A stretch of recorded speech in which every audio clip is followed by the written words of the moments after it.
All right. Hello, everyone. I am here early. It's not quite beginning yet. I am just here to say hi to everyone. Sorry, I'm looking at my second screen because the chat is over there. I am just here a bit early. It is around 20 minutes. It's 24 minutes till I'm going to start the BGR 101 presentation. How can everyone hear me? Is the volume good? Everyone getting a good volume, good picture? Just want to make sure that is all set up before we get going. So yeah, let me know how it sounds, and then I am here to answer preliminary questions and to give you all kind of a overall look at what's going to happen for the rest of the day today before we really officially get going. So I'm going to be starting with the BGR 101 slideshow presentation. Some of you have already figured out that it is linked in the description, so you can go get a sneak preview. I've got it up behind me here. You can see I've got a bunch of anonymous animals looking at it. You guys can go ahead and look at it now. I will link it on Twitter and Instagram after this concludes so that you guys can access it and use it as a jumping off point for finding information that you want. Reference it again. And let's see. What else is going on? Oh, the video's a bit delayed compared to the voice. Don't know why that would be the case. Hoping that that will settle down or figure itself out over time. That might be because I just have I have Zoom up here, which is how we're looking at me, because I just wanted to test how Zoom would look on the stream, because we are going to we're gonna be having everyone call in through Zoom for the panel segment. Let me take a look at everything. All right. Yeah, you guys can totally reload the window if you're having any issues. All right. So yeah, we're gonna be starting with the BGR 101 slideshow. I'm gonna not be able to answer questions during that time because I will be kind of just powering through all the information. I've got 45 minutes of stuff to tell you, and then we've got the demo at the end. So during that segment, I'm pretty much just going to be powering through, but we have a moderator. I got a sponsor, the app called Spart, which I'll be doing an ad read for at the beginning of the panel. They have sponsored a moderator for me who my assistant PD is going to be in the chat. The moderator name will have a little blue wrench next to it, and my moderator is going to be collecting all of the questions that you guys ask that you begin with the word question. So if you have a question that you directly want to ask about something that's going on at any point in the stream, begin it with question. He's going to be collecting those, and then he's going to be feeding to me the ones that have been asked the most time, or there's the most conversation about, the things that feel like need to be answered. Kind of just throughout. Most of the question answering is going to be happening during the end of the panel segment. The panel section is going to be about an hour of the questions that I've set up for everybody, and then the last half hour or so is going to be audience questions. So a lot of the question answering is going to happen during the Q&A part at the end of the panel section, that's the section that we've got Ling Chen and Zach Retz and Kat Sai and Jackie Lee. And then there'll be another break. By the way, just so you all know, there's going to be 15-minute breaks. There's going to be a 15-minute break in between the BGR 101 after the demo before the panel. I have a break set up in there. So you guys can use those breaks as a break also. There'll be a slideshow going of just people's art. But I will need those breaks because this event is 4 hours long, and I'll need a time to go refill my water and whatnot. So there'll be a break in between the BG Art 101 and the panel. And then after the Q&A section of the panel, there'll be another 15-minute break before I get Faith on for the portfolio reviews. And Faith and I will also probably have plenty of time at the end to do more Q&A. And if there's something really pressing that like a lot of people are asking, PD is going to feed that to me, you know, during the stream, just to make sure that if there's anything that is like super confusing that lots of people aren't understanding, that those questions get answered. So, yeah, all right, we've got a question. What is the best bear? I really like sun bears. I think sun bears are really cool and weird. And yeah, super cool that we got a sponsor. Really excited about that.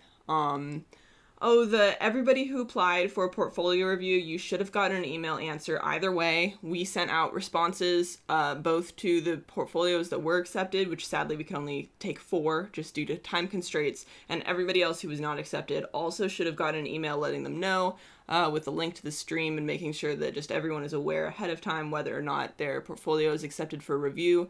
I wish that we could have taken more. Definitely I'm going to be planning more of these. They take a lot of work, so they're going to be spaced apart a little bit, but I really want to cover, you know, variety of topics. I would love to do other animation topics, gaming topics, illustration topics. I would love to keep putting these on, you know, continue to do more background streams and whatnot. They do take some time to plan, so they're probably going to be a month apart. I'm sorry if anyone didn't get an email. Maybe check your spam folder and make sure. There's also a chance that there were a few that were accidentally missed. We tried to get responses out to everyone. We had a huge amount of submissions, which is fantastic. I thank everybody who applied for a portfolio review. Thank you so much for applying. And we're so sorry that we couldn't accept more, but we're hoping that the review segment is going to be, you know, useful for everybody, that everybody will get something out of it.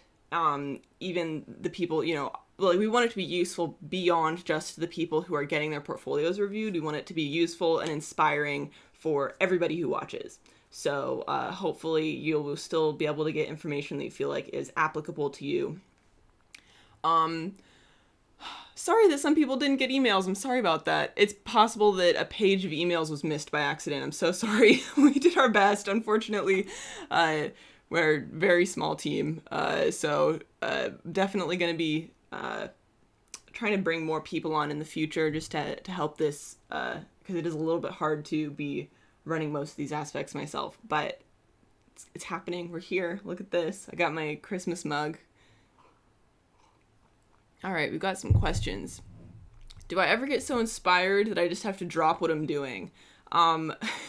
So during my day job, I unfortunately can't really do that, but what I do is I always have Post-it notes next to my desk. So, you know, back when I'm in-house at an animation studio, I will keep a stack of Post-its next to my desk, and if I have an idea for a piece that I just absolutely have to, like, sketch out in that moment, I will do a little thumbnail on the Post-it note, and I have a huge collection of those. All right, let's see what else. Will this be available later? Yes, it's going to take a week or two though, because I want to do some editing. I want to make these like really like watchable videos. I'm going to edit out, you know, if there's dead time or errors. And I'm also going to be adding closed captions so that deaf and hard of hearing viewers don't have to contend with the auto-generated captions, which I've heard are really lacking, especially since we're going to be having industry terms, and during the panel there'll be 5 people on at once. So I just want to make sure that they're able to you know, understand everything and know who's talking. When did I start doing background artwork? I started in about 2015, and I did very little before then. I pretty much just decided almost on a whim that I was going to learn how to do backgrounds. I was like, this is a job. I felt a little bit lost. I didn't know exactly what I was doing. I was doing a kind of a big variety of video game art freelance. And I ended up spending about 2 years taking schoolism classes on and off and doing a lot of self-teaching. And then in 2017, I got my first background painting job, which I still have now, which is being a background painter on Disenchantment. All right, my mod is in the chat, Mithril Works. How did we pick the portfolios to review? Really, there was a lot of randomness involved just because we got so many amazing portfolios that we had to just randomize it a little bit. But then we also tried to get a range of portfolios, so we didn't want like 4 portfolios that looked exactly alike. We wanted to get like 4 different portfolios that covered, some ground so that a lot of people could relate it to it. So it was a combination of just randomness, just because there were so many, and there was no way to choose like the right 4, and then wanting to get a variety. And it was a group effort. There were multiple people involved. I'm not gonna go super deep into it, but it was a combination of trying to get a variety, a diversity of portfolios, and then randomness. Can I share my art journey? Probably not this time, but if you guys are interested in that, I could definitely do an art journey YouTube video at some point. Who are some of my favorite artists that create background and environment art? Well, some of the people who are on this stream are Zach Retz is awesome. Kat Sai is awesome. I love the Chen sisters, Aaliyah and Felicia Chen. They're amazing. And then obviously I love backgrounds from Studio Ghibli. I mean, you guys probably know that based on the kind of stuff that I paint, but that's been one of my inspirations for my whole life, is Studio Ghibli, however you want to say it. I've heard both is right. Backgrounds. All right, let's see. What else do I got to cover before we get going? You got 13 minutes. All right. Taking a look at the chat. I'm not going to be able to interact with the chat directly, especially once I get going on the lecture, just because there's a lot of stuff to cover. So I will be having my mod feed me questions after that point. However, I do have the chat open, so I will be keeping an eye on it as much as I can, but at least during the BG Art 101 segment, I'm just going to be kind of powering through that. And we're definitely going to try to do this again. So I am going to try to make this an event that keeps happening, both with different subjects and the same subjects. So if your portfolio was not selected this time, don't worry, there will be more opportunities. Okay, question, is it okay to apply for a job in the art industry even though you haven't gone to art school? I don't have a degree. I went to art school for 1 year and then ended up dropping out because it was not the right choice for me. It wasn't the right place for me. So I sure think so. I don't think that a degree is necessary. It hasn't been for me. I know that for international students, that can be different, or international people who want to work in the U.S. I know that schooling can affect that. So, I have a very American-centric view. I grew up in America. So I know that can differ. It's not kind of like a one shoe fits all. It really depends on what your circumstances are. But for me personally, I didn't end up needing the art school thing in order to get going in the industry. Let's see. What else have we got? Question, what online art courses would you suggest to wannabe background artists? I'm a huge fan of Schoolism. Schoolism is amazing because it's available anywhere, and it is about $30 a month for the subscription, which lets you watch all the videos, which, I know that can be a lot for some people, but if you can even just do it for 1 month, I really think that you could make that 1 month just like a powerhouse month where you watch everything and get ideas for all the assignments that you could do. They've got such like incredibly high quality information on there. Huge fan of Schoolism.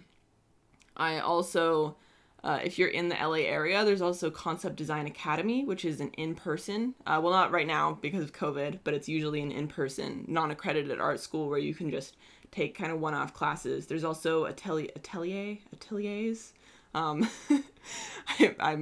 I will maybe have a hard time saying that word, but if you have an atelier, it's ATELIER, and it's kind of a very old school system of learning art, of taking art classes. That can be also a super great way. Let's see. All right, I am taking a look at the chat. Question, do you think it's possible to get really good at background art as a hobbyist? Totally. I think lots of people have. I don't think that wanting to do art professionally has anything to do with like what you're capable of. You know what I mean? Like, I think hobbies are awesome. Like, there's no need to make it your profession full-time or even part-time if you don't want to. I think being a hobbyist is fantastic. Like, having art as just a passion and a hobby, 2 giant thumbs up. Which classes would you recommend from Schoolism for background art? I really like the Nathan Fowkes courses, the Tonko House course, which is the Dice Tsutsumi and Robert Kondo course. Those are both like light and color ones, and then Nathan Fowkes also has an environment painting one. Yeah, those probably would be my 2 first suggestions, but I'm also going through all sorts of classes. I just watched the Jamila Knopf course. Jamila is DJAMILA. If you look up Jamila Schoolism, that's a really cool one too. And Victoria Ying's visual development class is awesome too. Let's see. Question. I know it's a natural thing, but I'm stuck in a period where I feel like I'm going backwards with my art, losing motivation, feel like everything sucks. Any advice for that? I've been in places like that before, and I think most of the time when I find myself there's things going on externally in my life that I need to take care of. Maybe I'm not getting enough sleep, or, drinking enough water, getting enough exercise or good food. Sometimes it's stuff totally outside my control. Like if there's, things affecting my mental state negatively, sometimes I just need to focus on myself and heal and like focus on my body and, taking care of myself and like kind of like let those aspirations go for a while. I know that's not always the answer that that people want, but like my first recommendation when people are struggling with their art is to first take a step back and like make sure that you is taken care of, because like everything else follows, like our bodies and our minds, and making sure that like we're doing the best that we can and taking the best care of ourselves that we can, and not using shame as a motivator. Shame is a terrible motivator. Being kind to ourselves, that's always my first advice for people who are struggling. Oh my gosh. All right, we got 8 more minutes till this gets going. Woo. Thank you all so much for being here. This is so great. I'm so excited. I can't believe you've got 400 concurrent viewers already. That's so exciting. Oh boy. All right. PD is going to be collecting some of these questions because I don't think I'm going to be able to get to all of them right now. But we've got a question. How important is having a 4-point perspective or a banana pen in your portfolio? Does it give you an edge? I think it really depends on what you're applying for. If you're applying for a project that makes use of that kind of design often, then they might, really be looking for that and want to see it. But I would say that most TV animation, at least, probably most visual development projects aren't going to be specifically looking for something like that. So yeah, I guess my answer is maybe, but probably most of the time, no, if that helps. Question, what kind of websites do you use for reference? I really like Unsplash, which is a website that has a bunch of like donated royalty-free reference photos. I also love photobash.org, which are paid royalty-free reference photos. Those are both really fantastic websites. Question, how long does your daily background art take?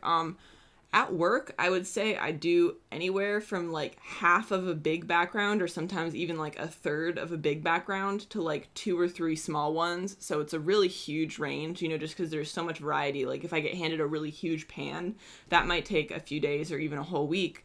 Whereas if I'm handed, some really simple shots, then maybe I can knock out a few of them in one day. So yeah, I would say there's just there's a huge range of how long stuff takes. 6 minutes. Woo.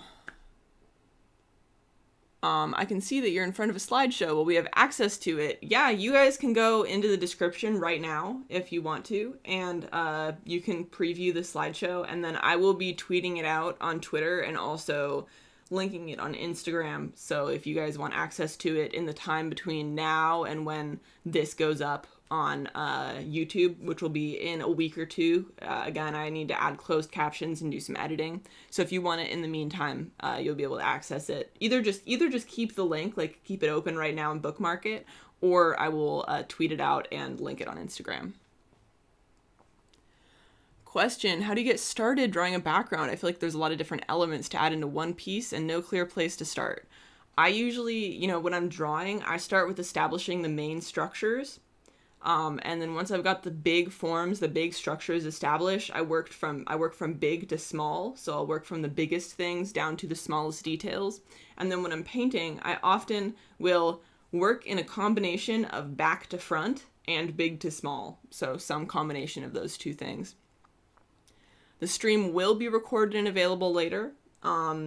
It will be available in a week or two on this YouTube channel, and I will make sure that everyone knows when it goes out. I am just doing closed captions. All right, I am going to take these 4 minutes to just go over a few final things with everyone. If there are any technical problems at any point during this stream, please go to my Twitter, which is my name @DevinLKurtz on Twitter for updates. So like if it goes down for some reason, my Twitter is going to be the place to go to find the most current updates. Hopefully there won't be any technical issues, but nothing's guaranteed.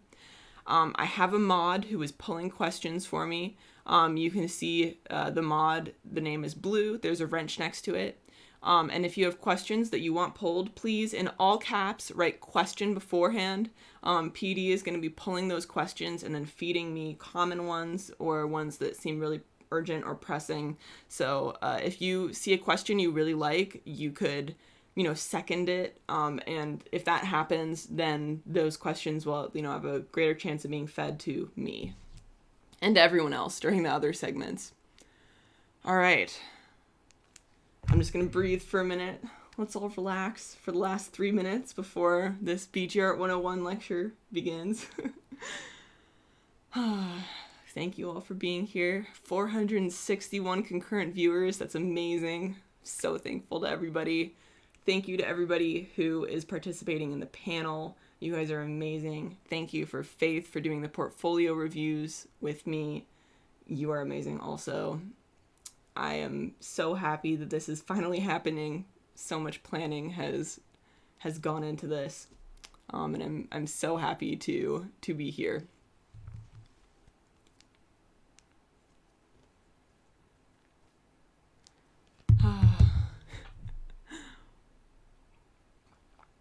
Also, if you guys are curious what's behind me, these are both pieces of mine, and then this is also, that's a painting that I did in high school. I think I did that my junior year of high school.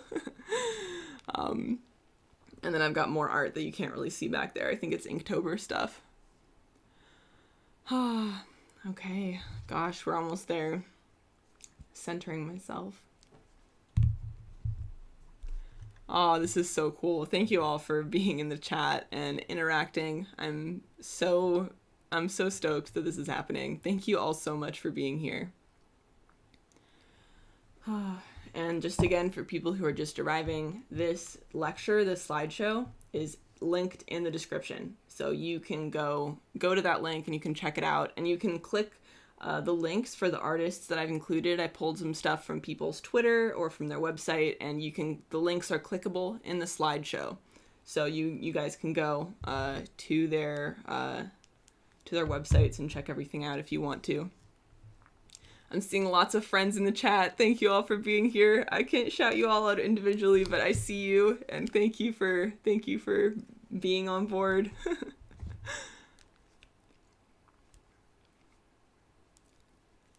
Whew, almost time.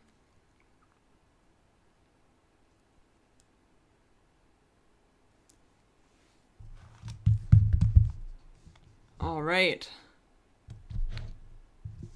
Final minute. Yeah, there are spoilers in the lecture. I think I saw the word spoiler. So if you don't want to be spoiled, then maybe don't go to the slideshow. But all right. Wow, 544 viewers, you guys. This is so cool. This is so fantastic. And yes, for the people who are just arriving, this will be going up on YouTube in 1 to 2 weeks. So I'm just going to cover this one last time for all the new people who just showed up. Yes, it is being recorded. It will go up on YouTube. I need to add closed captions. If there's any technical issues, please go to my Twitter, which is @DevinLKurtz. Hopefully there won't be, but if there are, then you can go there for updates. And I have a mod who is collecting questions that you start with the word question in all caps. Okay, guys, let's go. All right. So, background design and painting 101. Let's do this. So, what we're going to cover. We're first going to cover what is background art. So, in terms of 2D animation, 3D animation, a little bit on games, and then I've got a page of some other options for doing background art. We're going to talk about how the pipeline tends to function. So, stuff that I see a lot of even college graduates not being totally clear on. We're going to talk about why environments can be scary and some tips that I have for overcoming that fear, a little bit of general advice, and then we'll get to the demo. So first, who am I? If anyone doesn't know me, I am at Devin L. Kurtz on Instagram or Twitter. I'm the lead background painter on the Netflix show Disenchantment, which I work on over at Rough Draft Studios. I've been there for 3 years. And yeah, you can go check out my Twitter or Instagram if you want to after the fact. So, what is background art or BG art? Background or environment art is just art with a heavy focus on the environment, rather than the characters or the props or objects. It's art with a focus on the environment. And if you see the word BG art, the phrase BG art, that is going to be in reference to background art. That's what that means. It's kind of an industry shortening for it just because it's easier to say. So background art, it can be a huge variety of things. It can be simple or complex, stylized or realistic. So here I've got 2 examples of backgrounds. We've got a background from Steven Universe on the left, which is much more stylized, graphic, simple. And then background art from Tarzan on the right. Super detailed, so much going on. We've got animated flames. We've got a 3D animated ocean. These are both equally background art. They're just 2 totally different ways of approaching it.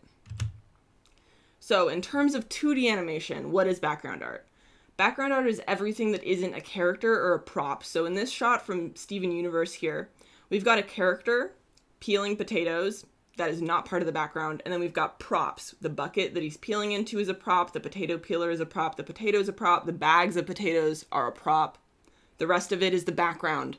So you guys can see that there's actually a difference in the line quality here, which sometimes happens in shows, where the props and the character, they have, much harder lines because they're being animated. Props and characters are being animated, whereas the backgrounds are stationary, so they can have the more painted lines. That's not always the case. Some shows have the same line quality between the backgrounds and the characters and the props, but I would say it's actually pretty common for the backgrounds to have a little bit of a different look than the characters and the props.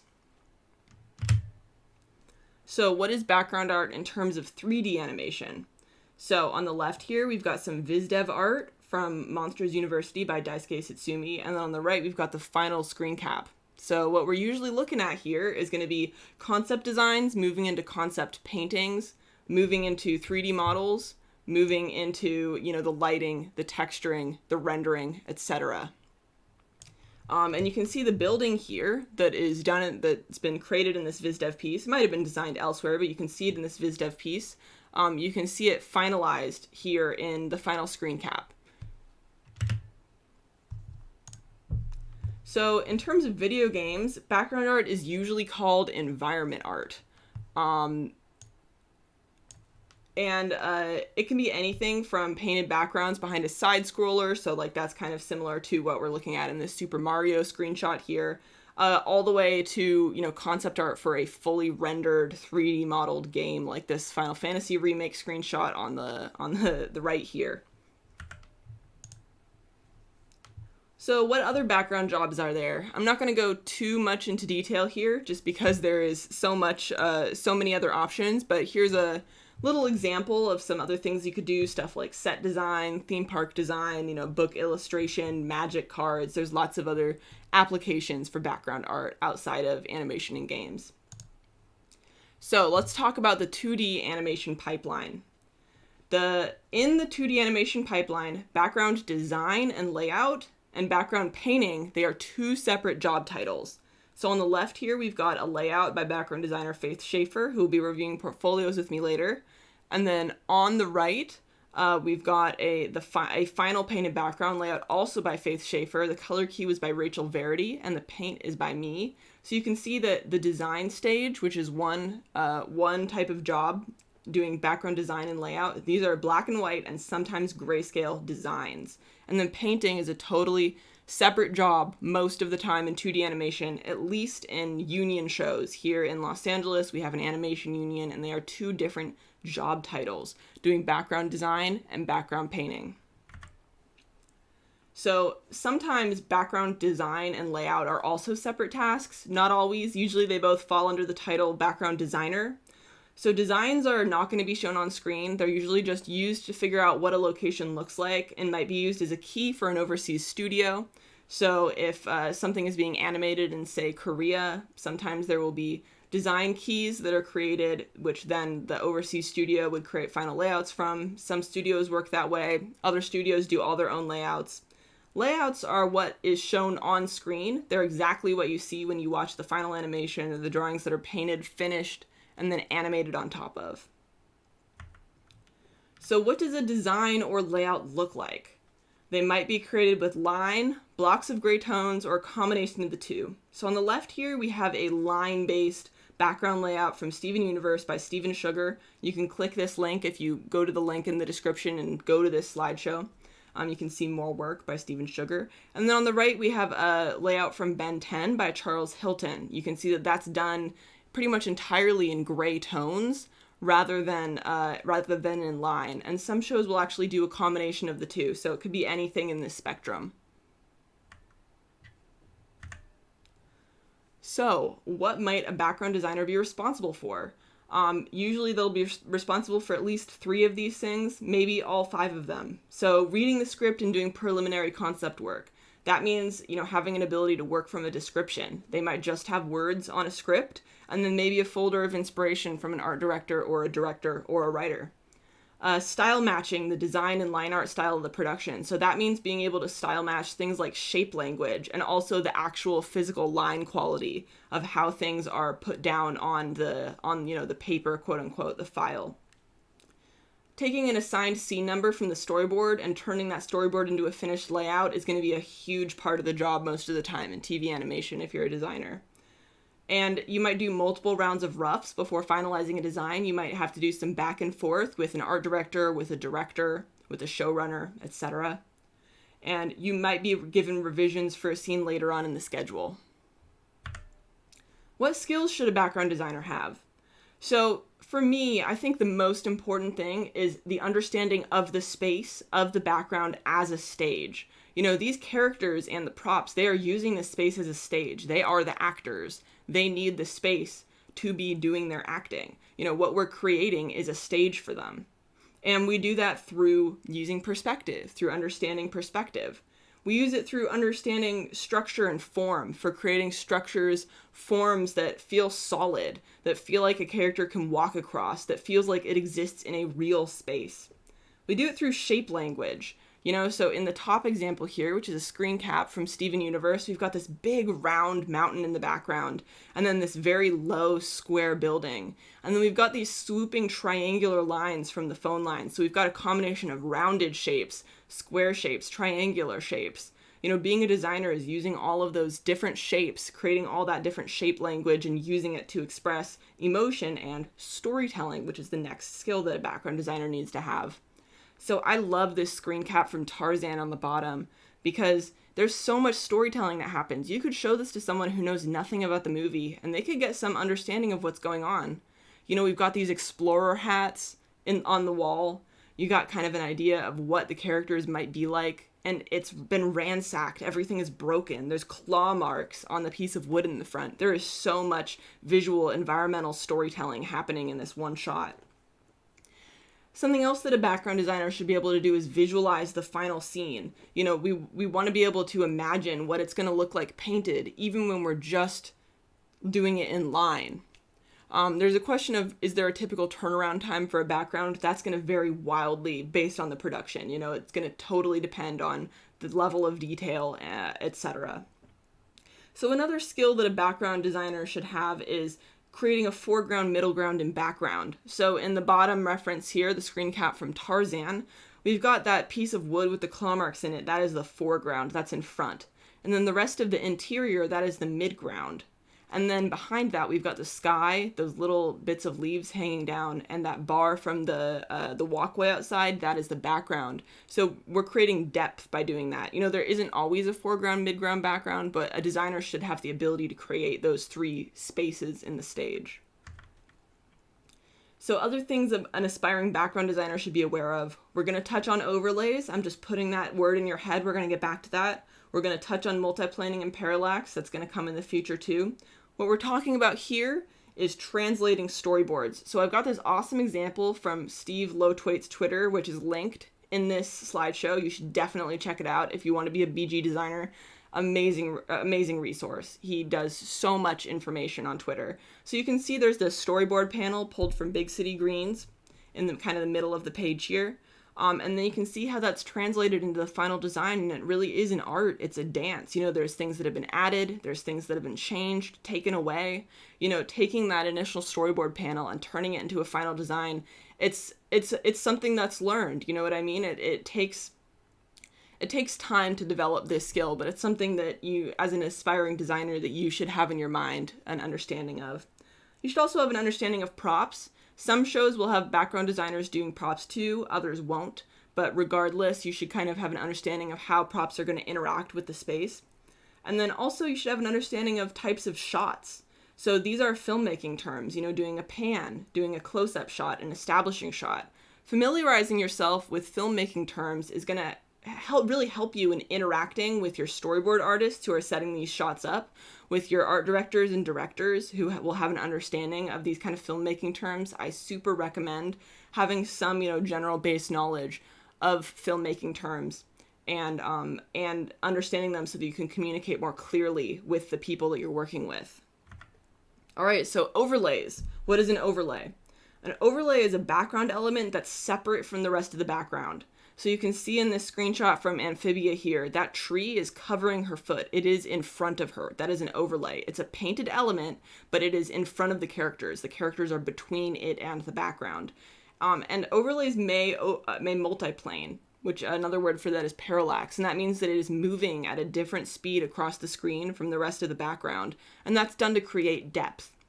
Back in the day, back when animation was done traditionally, overlays would actually be painted on a physical animation cell sheet that would be overlaid on top of the characters. So if that helps you to think of it that way, it is physically laying on top of, it is laying over the characters or whatever is happening underneath it. So pan shots, this is something else that I think maybe isn't necessarily thought about for people outside the industry. But a pan shot is where the camera is moving through the background. So on the left here, I've got another storyboard panel and then finished design pulled from Steve Lotwaite's Twitter, which you should, again, definitely check out. These are from Big City Greens. You can see how the camera's start position is different from the camera's end position, and the camera is actually physically moving through the background. In this example on the right, you can see that the tree is actually being distorted by, it's got camera distortion happening. Like if this was an illustration, you maybe would not illustrate it this way. It looks a little weird, but it's done because as the camera moves up through this space, we want to create the feeling of camera distortion, of the camera actually physically turning up. So the background, this pan shot, has to be painted that way. This is something that is not necessarily thought about outside of a studio setting, but super important to be aware of. So, moving on from background designers to background painters, what might a background painter be responsible for? A painter might be responsible for taking finished black and white or grayscale designs to a full painted finish. That's going to be most of the job. It might involve doing multiple rounds of color thumbnails or creating, generating color ideas based on descriptions or maybe reference packs from art directors, or showrunners. And it usually involves integrating feedback before moving on to the final painting. It might include style matching the existing painting style of a production, or style matching, a color key, a first background that's been created in a scene. So both on the macro scale of style matching the whole show to the micro scale of style matching a single location. And, that means like how it's painted, the brush strokes, is it graphic? Is it painterly? What kind of textures are being employed? What kind of color schemes are being used? Is it muted? Is it vibrant? All of those things are taken into account. It might involve integrating production assets. So sometimes production assets will be painted ahead of time. These are usually things like trees or clouds, and they might be integrated into the backgrounds to create kind of a unified feeling. And you might be given revisions later on in the schedule. So revisions are always sometimes a part of the job. And that sometimes means going back into other people's backgrounds. So my number one tip is to keep your files organized, and that way everyone on the show won't hate each other by the end of the production. So what skills should a background painter have? Storytelling through color. I know I've talked about storytelling already, and I'm going to keep talking about storytelling because at the end of the day, we are storytellers. Everyone who's working in animation, working in games, we are telling a story. What background painters are using to tell the story, it's color, it's lighting. What is the color making you feel? What does the lighting make you feel? It's also using control of value, both for storytelling. Is it low key? Is it dark? Does it make us feel gloomy? Is it bright? Does it make us feel airy? Also using value to create silhouettes. So, these buildings silhouette against what's behind them. Those clouds silhouette light against a dark sky. The buildings silhouette dark against a light backdrop. We definitely want to understand form and light. So designers need to understand form while they're constructing their forms. Painters need to understand form as they're lighting and shading their forms. You can see here in this example, there's this light that's being cast on this building, and you can see where the building is turning over. And, it's turning, the plane is changing, so there's a shadow on the side. A painter needs to be able to control those elements and create that feeling of three-dimensionality. Atmospheric perspective is another skill that a painter should have. So you can see that hill in the background, even though it might be a green, lush hill, because it is this time of day, it's kind of dusky, muted, and it's pushed back in space through atmosphere, through dust particles in the air, we get this light, creamy color. And then the most distant building is also going lighter and more muted so that it pushes back in space. That's atmospheric perspective. And then, of course, a painter should be able to add texture and detail. So you got to be able to style match the textures of the show. You want to be able to indicate what material something is through the textures that you add, through the painting details that you add. What else should a background painter be aware of? So you should be aware of effects like smoke, fog, rays of light, etc. Usually that means working in conjunction with effects artists. It means envisioning scenes holistically with effects that will be added later. So usually there are effects artists who are adding these elements in, but you want to be able to look at the storyboard and envision how that is going to impact your painted background. And sometimes it involves painting effects yourself. Usually that will mean extending them beyond the bounds of the canvas so that they can be, animated or panned across the scene. All right, this slide is super important. The background is a stage. I know I've talked about this before, but this is super important. Characters need to be able to move through the space and act. In our animated shows, in our animated movies, these characters are the actors. They need space to do their acting. It needs to feel like a physical space that they can walk through. Light and shadow should reinforce the character action. So on the right here, Scar is in the shadows. This is that shadow is reinforcing him as a villain. It's reinforcing what he's doing in the moment. And then it's also really important that the background painters, understand and keep in mind that the background usually isn't the focal point. It shouldn't be overtaking the characters. And if you are going from illustration toward being a background painter for an animated production, it's a change because, we're not inserting that focal point into the piece anymore. We have to, overlay that storyboard and envision that focal point being there and make sure that what we're doing supports that character action. Moving from 2D to 3D. Okay, in 3D, visual development is the catch-all term usually used to describe the concept design artwork for a CGI animated movie. And we'll talk about how VizDev is also a stage and, 2D shows and whatnot, but we're just kind of generalizing here. Every production is going to use different words for this stuff, but just generalizing here, VizDev is kind of what this is called, this type of art. And VizDev artists are usually separated out into environments and characters. You've got a whole team. People will specialize in this field. We're all working together. We've all got our strengths. So if you guys want to go into this, into the slides presentation, you guys can take a longer look at this, but really what I want you to walk away from this slide with is that whether it's for 2D or 3D or whatever, visual development is development artwork. So we're moving from kind of like the final painted backgrounds that you see on screen in a 2D show to development artwork, which is going to change and evolve and go through lots of iterations before landing on a final choice. So working with 3D artists is going to be a really important skill to have working on a 3D animated project, whether it's a show or a movie, because everything eventually has to be modeled. It needs to be functional.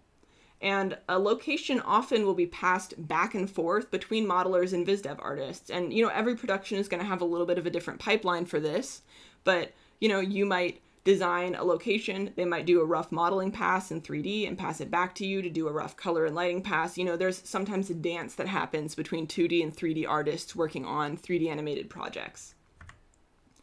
In the 3D animation pipeline, everything needs to be designed, not just the glamorous stuff. So I really love this stuff too, but it's not necessarily what you think about when you think of VizDev artwork.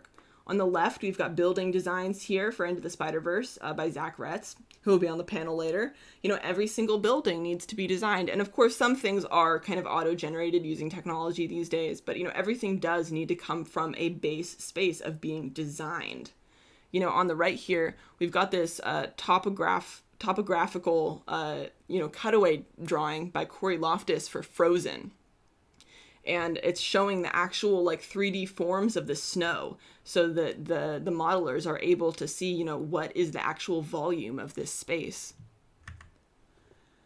All right, what skills should a VizDev artist have?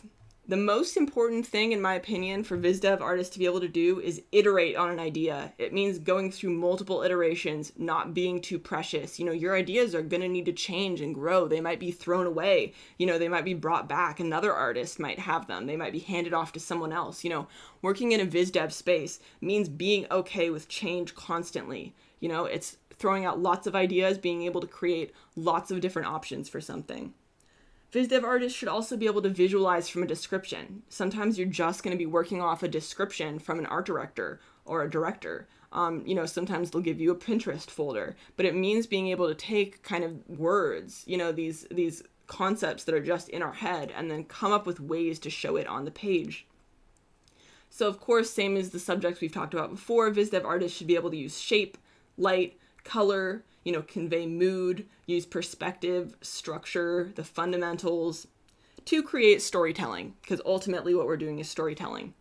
And then I really think this is important. VizDev artists should have their own unique sense of design. And, this is because, VizDev artists really are hired also for what they bring to the table. A team will have so many different people with different experiences, and each person's unique experiences in life and their unique vision will help create, what the amazing end result is. All right, taking a drink of water. So I'm not going to go super hard into games right now, because although I have done game art myself and work on game projects, I've done maybe 3% of what's out there. I'm actually going to be organizing a whole game art stream, getting game art artists on.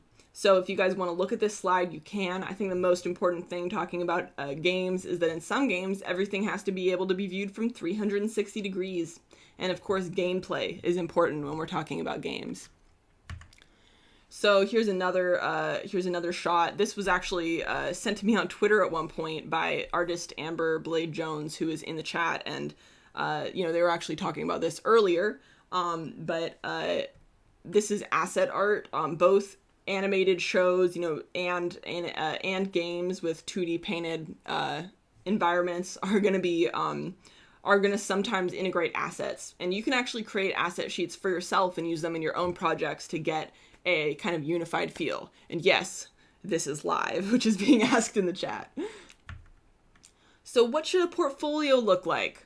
All right, rather than showing you guys what a portfolio should look like, I'm going to teach you guys how to find out what a portfolio should look like, because there's just so many different options. There's so many different ways that a portfolio could look. It depends entirely on what kind of, production you want to work on, what kind of projects you're interested in. So the way that you're going to figure out what your portfolio should look like is first, you're going to decide what job title you're investigating. So, background design, background paint, VizDev. we're going to go to IMDb and we're going to choose a project that we really like, something that we would want to work on, the kind of project that we would want to work on. Here's the Steven Universe IMDb page, and then you're going to go to the crew section. So there's a little screenshot there of how to get there. You're going to find the job title you're investigating. So here I have arrows pointing to background painters. And you're going to Google these artists.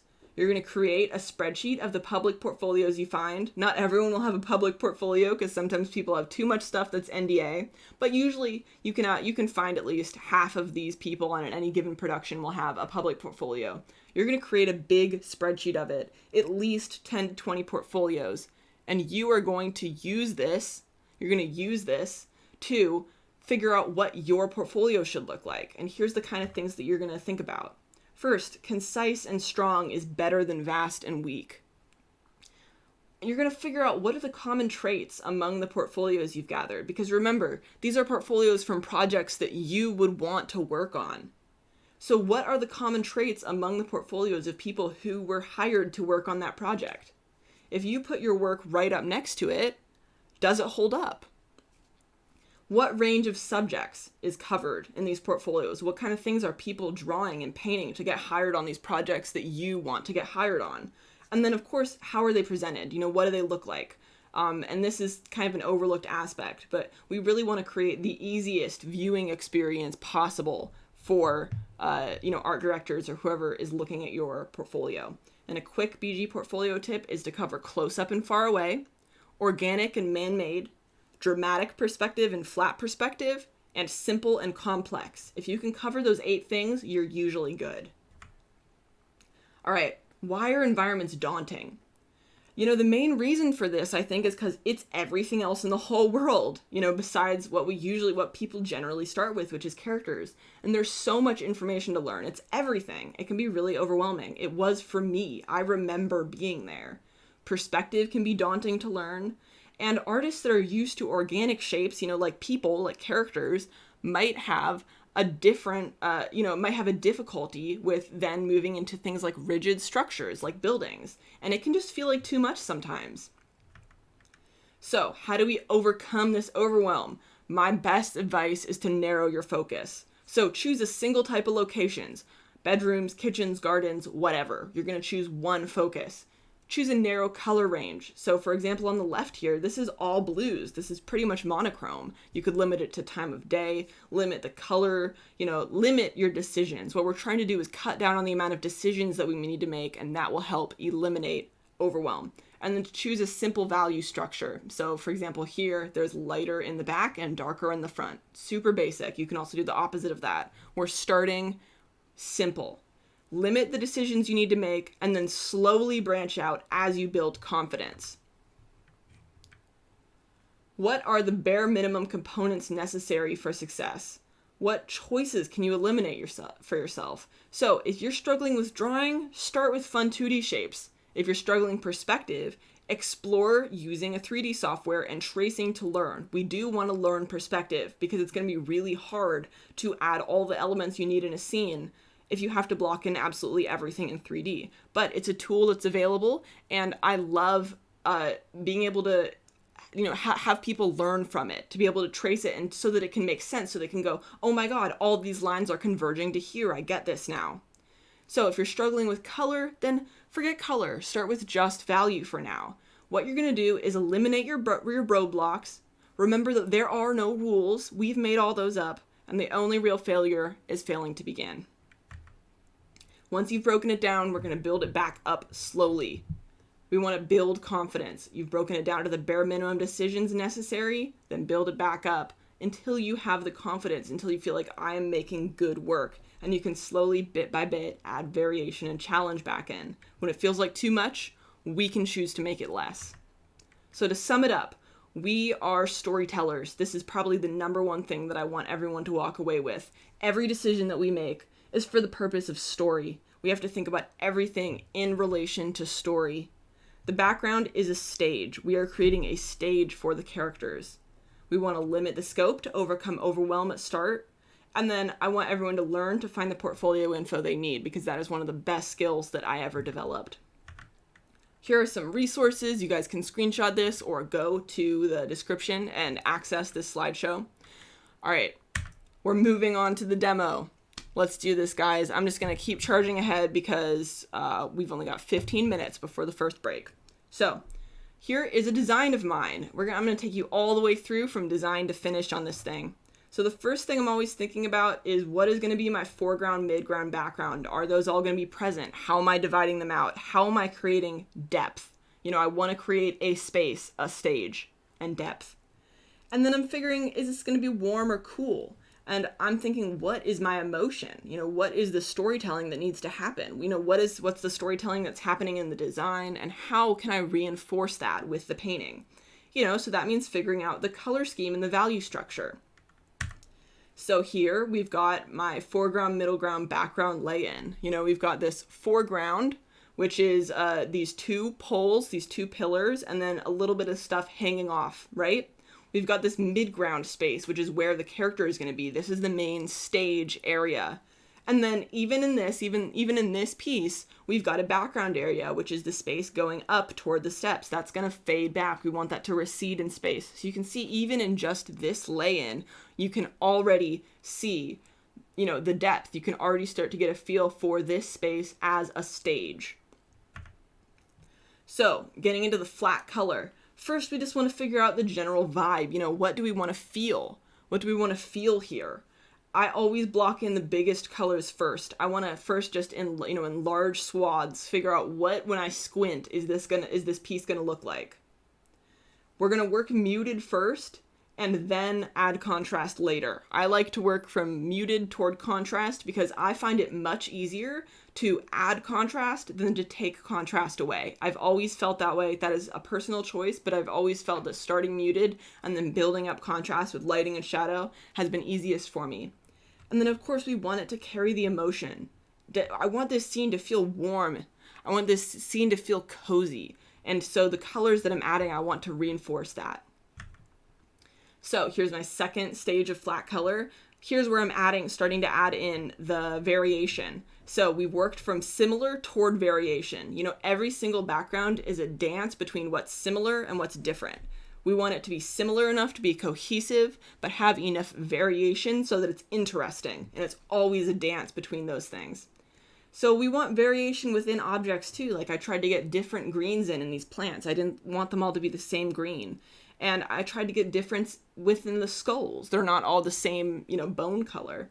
And then of course, how does it feel? Are we getting that cozy feeling that we're going for here? All right, flat color 3.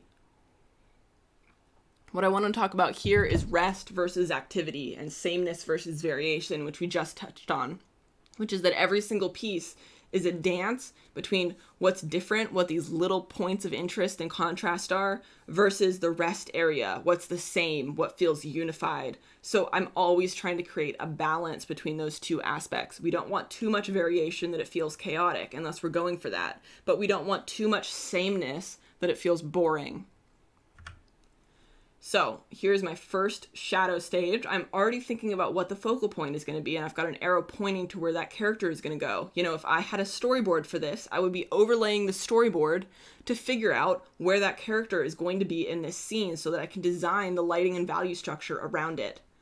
I use multiply layers for my shadows, and I do big shadows first. So I'm always working in big shadows down to small shadows.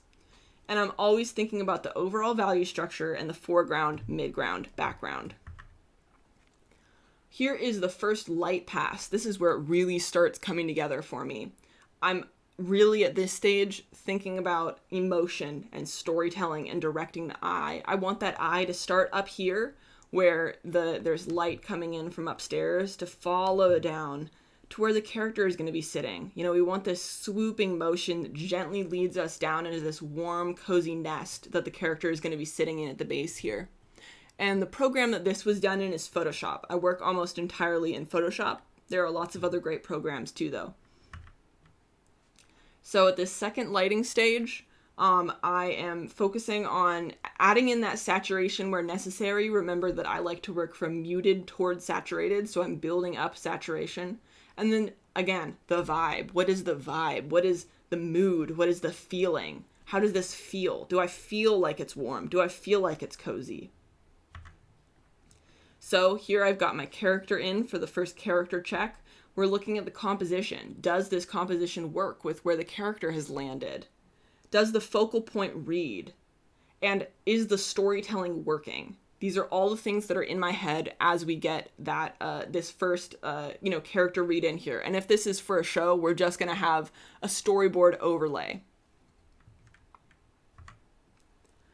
And here we've got our occlusion shadows have been added. So occlusion shadows are when there is no ability for light to permeate where two surfaces are touching. So if two objects are touching each other, then you're going to get a little occlusion shadow where those two objects meet. This is a really important stage for making things feel tactile, for making them feel like they are actually touching one another, creating those little occlusion shadows.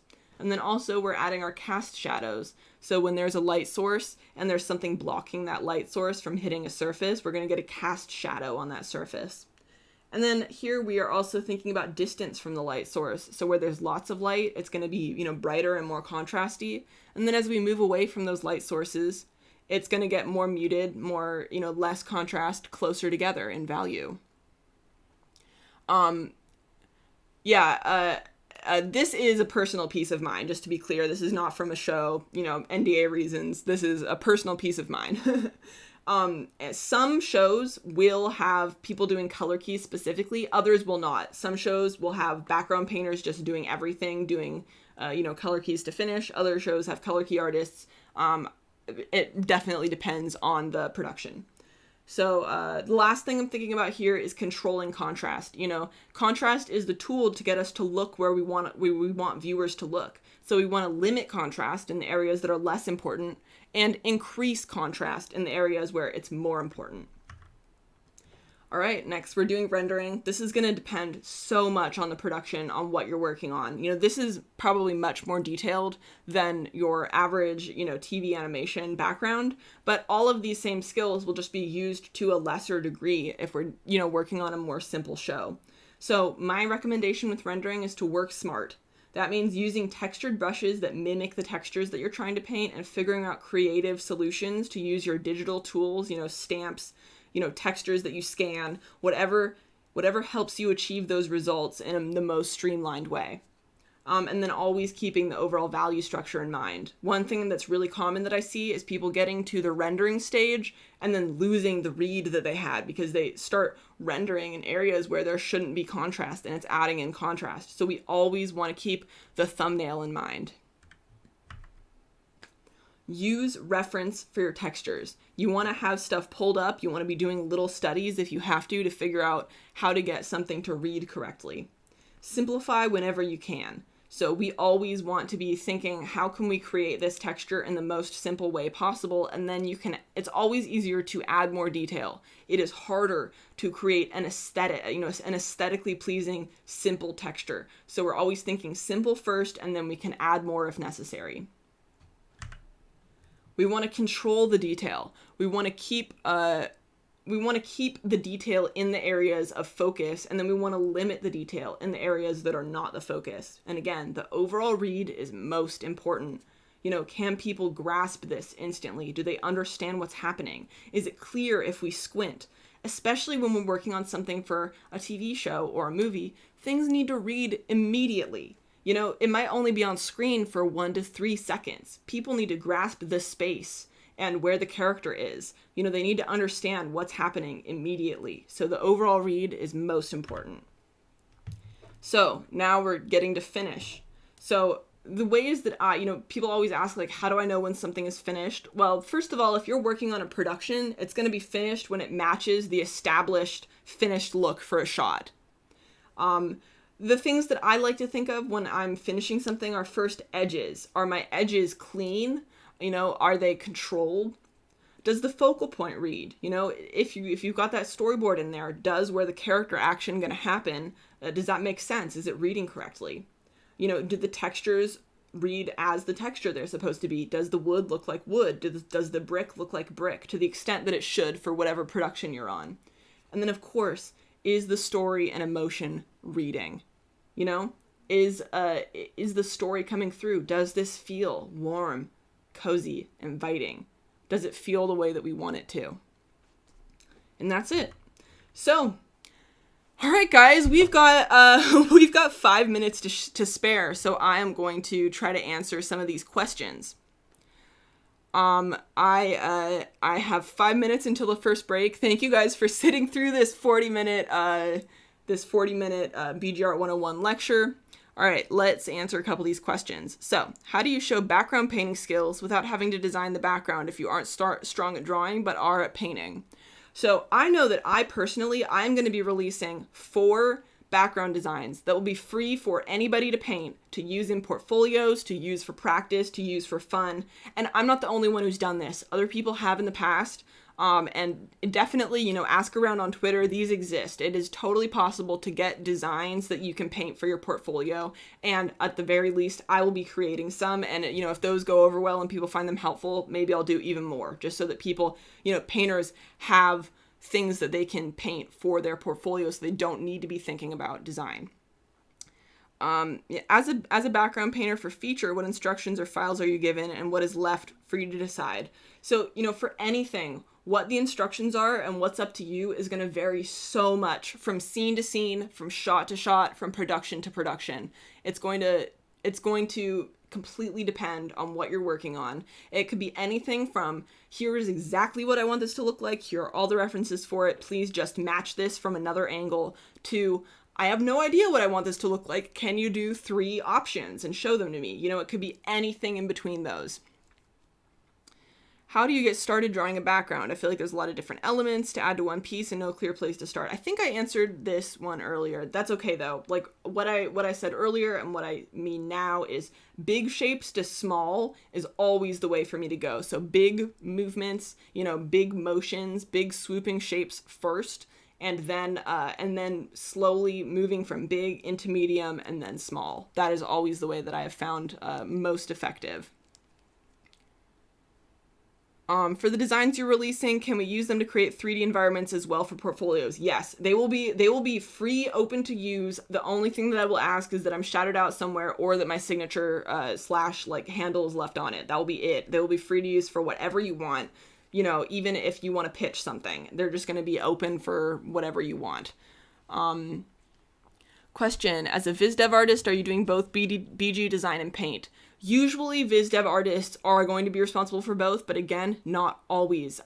It really depends on the production in those cases. When I've done Viz Dev in the past, I have been doing both, but again, that is not always the case. So it definitely depends on the project. How important is having perfect perspective? How do you balance stylization and correct gridding?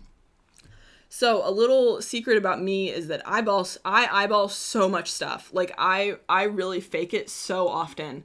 If you try to draw a grid over my pieces, especially when you start getting down into the nitty gritty, I love that slightly wonky look. And the show that I work on really, really also loves that slightly wonky look, which is Disenchantment. So, I've kind of gotten a love for that feeling. But, some projects are going to demand pretty exact perspective. Others are going to really want you to wing it and to create some fun shapes. What are the general sizes you work on? I like to work pretty big. I actually have switched to working at 600 DPI just because of the show that I work on works at 600 DPI, usually at least 11 by 17 inches at 600 DPI, if that's helpful. How long did it take to feel confident in background art? All right, this is the last one I'm going to answer before the break. It took me, I would say, about 2 years for me to feel actually confident, to stop feeling afraid every time I was starting something. But I got to tell you, a lot of it was an attitude thing. I think that could have happened sooner if I had narrowed my focus and stopped putting so much pressure on myself to understand and know everything. Once I realized that I didn't need to understand and know everything, I felt so much more centered and so much better. And that really allowed me to build my confidence, to focus on the things I was good at and then slowly, bit by bit, add in more. All right, guys, I'm going to set up this slideshow here. And I'm going to be taking a 15-minute break before we, yes, you can stay right here. You don't need to go anywhere. I'm just muting myself to take a short break before the panel starts. So these are all art by the panelists. They're going to be in here very soon. And our panel is going to be starting at 11 a.m. PST, which is in about 15 minutes. So I'm just going to mute myself real quick and I will be right back. Stay exactly where you are, or go get water or use the bathroom if you need to. And we'll be back with the panel shortly.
All right.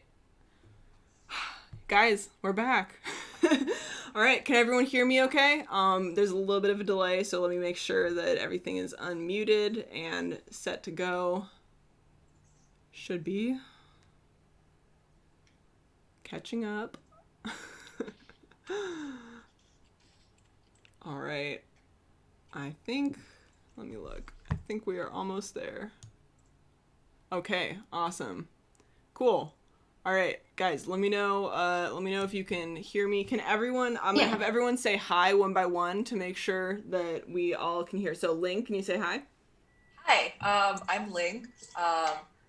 I let me see. I'm on Twitter at Ling Extra. My pronouns are she, her, and right now I'm a background painter on Disenchantment. I work with Devin. Devin's my director for backgrounds, and she's awesome. I went to Art Center and I studied visual development, and yeah, I think I'm the newest one here. I've had the least amount of experience. I just entered the industry basically last November, after I was in a completely different industry. I was working in games prior. So yeah, it's me. Awesome. Jackie? Hi, I'm Jackie. I'm a background designer at DuckTales. I was recently promoted to lead, which was cool, like 2 weeks ago. I went to Art Center and I majored in entertainment design. Yeah. Awesome. What are your pronouns? Oh, she, her. Yeah, Awesome. I go by she, her. All right, Zach. Hey, I'm Zach. I'm a biz dev artist, specializing in backgrounds. Right now, I'm an art director at DreamWorks, on a feature there, and yeah, I went to like an illustration school in upstate New York, which wasn't very good, but I did most of my learning on like schoolism and just buying people's gumroads. So. Awesome. Cool. And Kat. Hey, I'm Kat. My pronouns are she, her. I'm currently working as a background painter at Netflix. Education-wise, I didn't go to art school or like illustration school or anything. I actually have a degree in psychology. I went to Carnegie Mellon, so science kids. That's awesome. I started working pretty recently, maybe about 3 years ago. My first job was on Kipo and the Age of Wonder Beasts as a color stylist, and then I started working on Steven Universe Future as a background painter. And then after that, I was working at Skydance on a movie as a viz dev artist. I don't think it's been announced yet. And I'm at Netflix, so. Awesome. Cool. Zach, what were your pronouns just for everyone real quick? Him. Awesome. Cool. I'm Devin. You guys, I was doing the BG Art 101 thing for anyone who was watching that. My pronouns are she, her, and I'm just moderating this panel. So I have a quick ad read to do. We have an awesome sponsor, which I am so thankful for. The sponsor paid for our moderator, who is feeding us all these questions and helping things run smoothly. So, this stream is sponsored by Spart. Spart is a new social media platform designed specifically for artists that facilitates collaboration and community. I checked it out, and you guys, Spart does not have algorithms, which I know people are really looking for. I'm so excited that there is a new art social media app that doesn't have an algorithm, that is fully timeline based, that lets you actually see the art from the people that you're following. Really excited about that. You guys should definitely check it out. It's SPART. It's an app. And if you want to learn more, I need to add the Spart link to the description, but it is site.spart.xyz. And I will definitely make sure that you guys can access the Spart app. So thank you so much, Spart. And let's get going on this panel. So, we're going to go in the same order of everyone that introduced themselves, just so that we can kind of keep things, organized. And let's start with the first question, which is, why did you go into backgrounds? Let's start with Ling. So why did I go into backgrounds? I didn't. I wasn't planning to do that. For a long time, I really wanted to do visual development. I went to school and I was like, I have to be good at everything. I got to do layout, painting, character, all that stuff. I really, really want to do that. But, not everything works out the way you want it to. So I remember having to pivot, and for a while I was a concept artist at a game studio, indie game studio, and I did get some like experience doing visual development, but after I finished my gig there, I actually I sent my portfolio into Rough Draft because they were looking for a background painter, and I was like, I have some experience, I could totally try that out. I've done some in the past, and that's kind of how I'm where I'm at right now. Like totally, it sounds like an accident, but it was a happy accident, and I'm really glad I'm here. And I've learned to love backgrounds a lot more in the past almost year now. That's awesome. Cool. Yeah. I really wanted to get people with a variety of experiences, so that people viewing would know that you don't need to like have the same dream since you're 8 years old for it to be the right path for you. Absolutely. So cool. Oh my gosh. Awesome. So Jackie, how did you get into backgrounds? I think also like Ling, I kind of accidentally came into here because I wanted to do video games. So what really inspired me growing up was like action adventure, like role-playing games like Final Fantasy IX and Resident Evil, where it's God, like totally. a flat background and then there's like 3D characters running around on it. So those backgrounds would have like a lot going on for them to like tell the story and like really convince you you're in like a haunted mansion.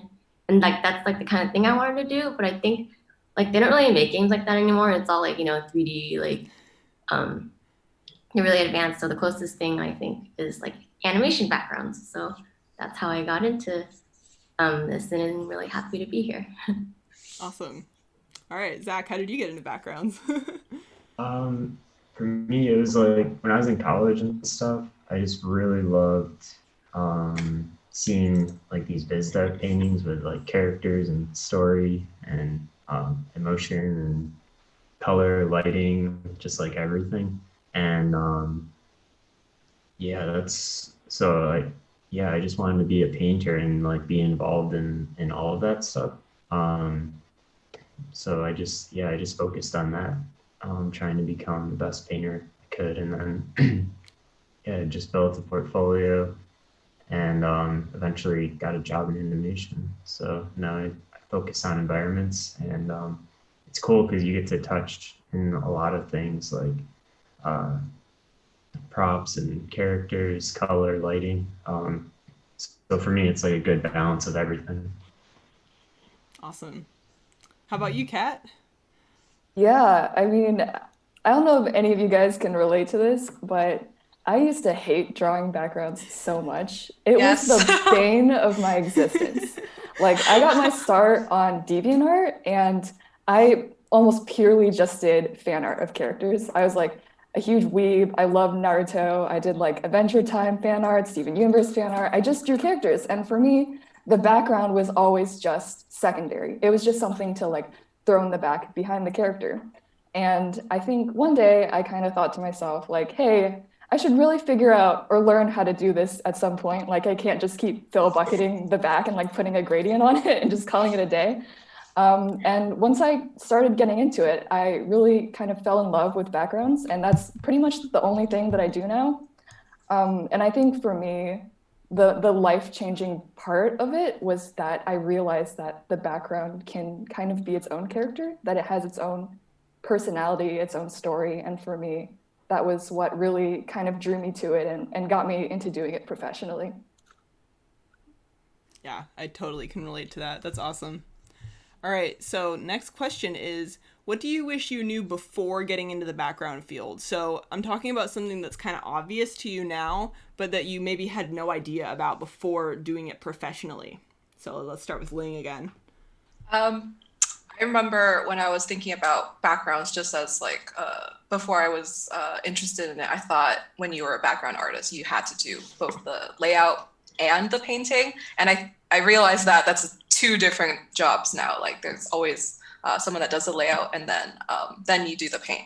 But that was something that definitely wasn't obvious to me. So I was like, there's no way I can do background. Like I don't draw enough like layouts to like put color on. I can't paint that. Like it's too much work. And so a lot of the stuff that I put in my portfolio in the very beginning were just like very sparse, like backgrounds with maybe like a cutaway, stuff like that. But I'm glad to know that there's 2 separate jobs for this.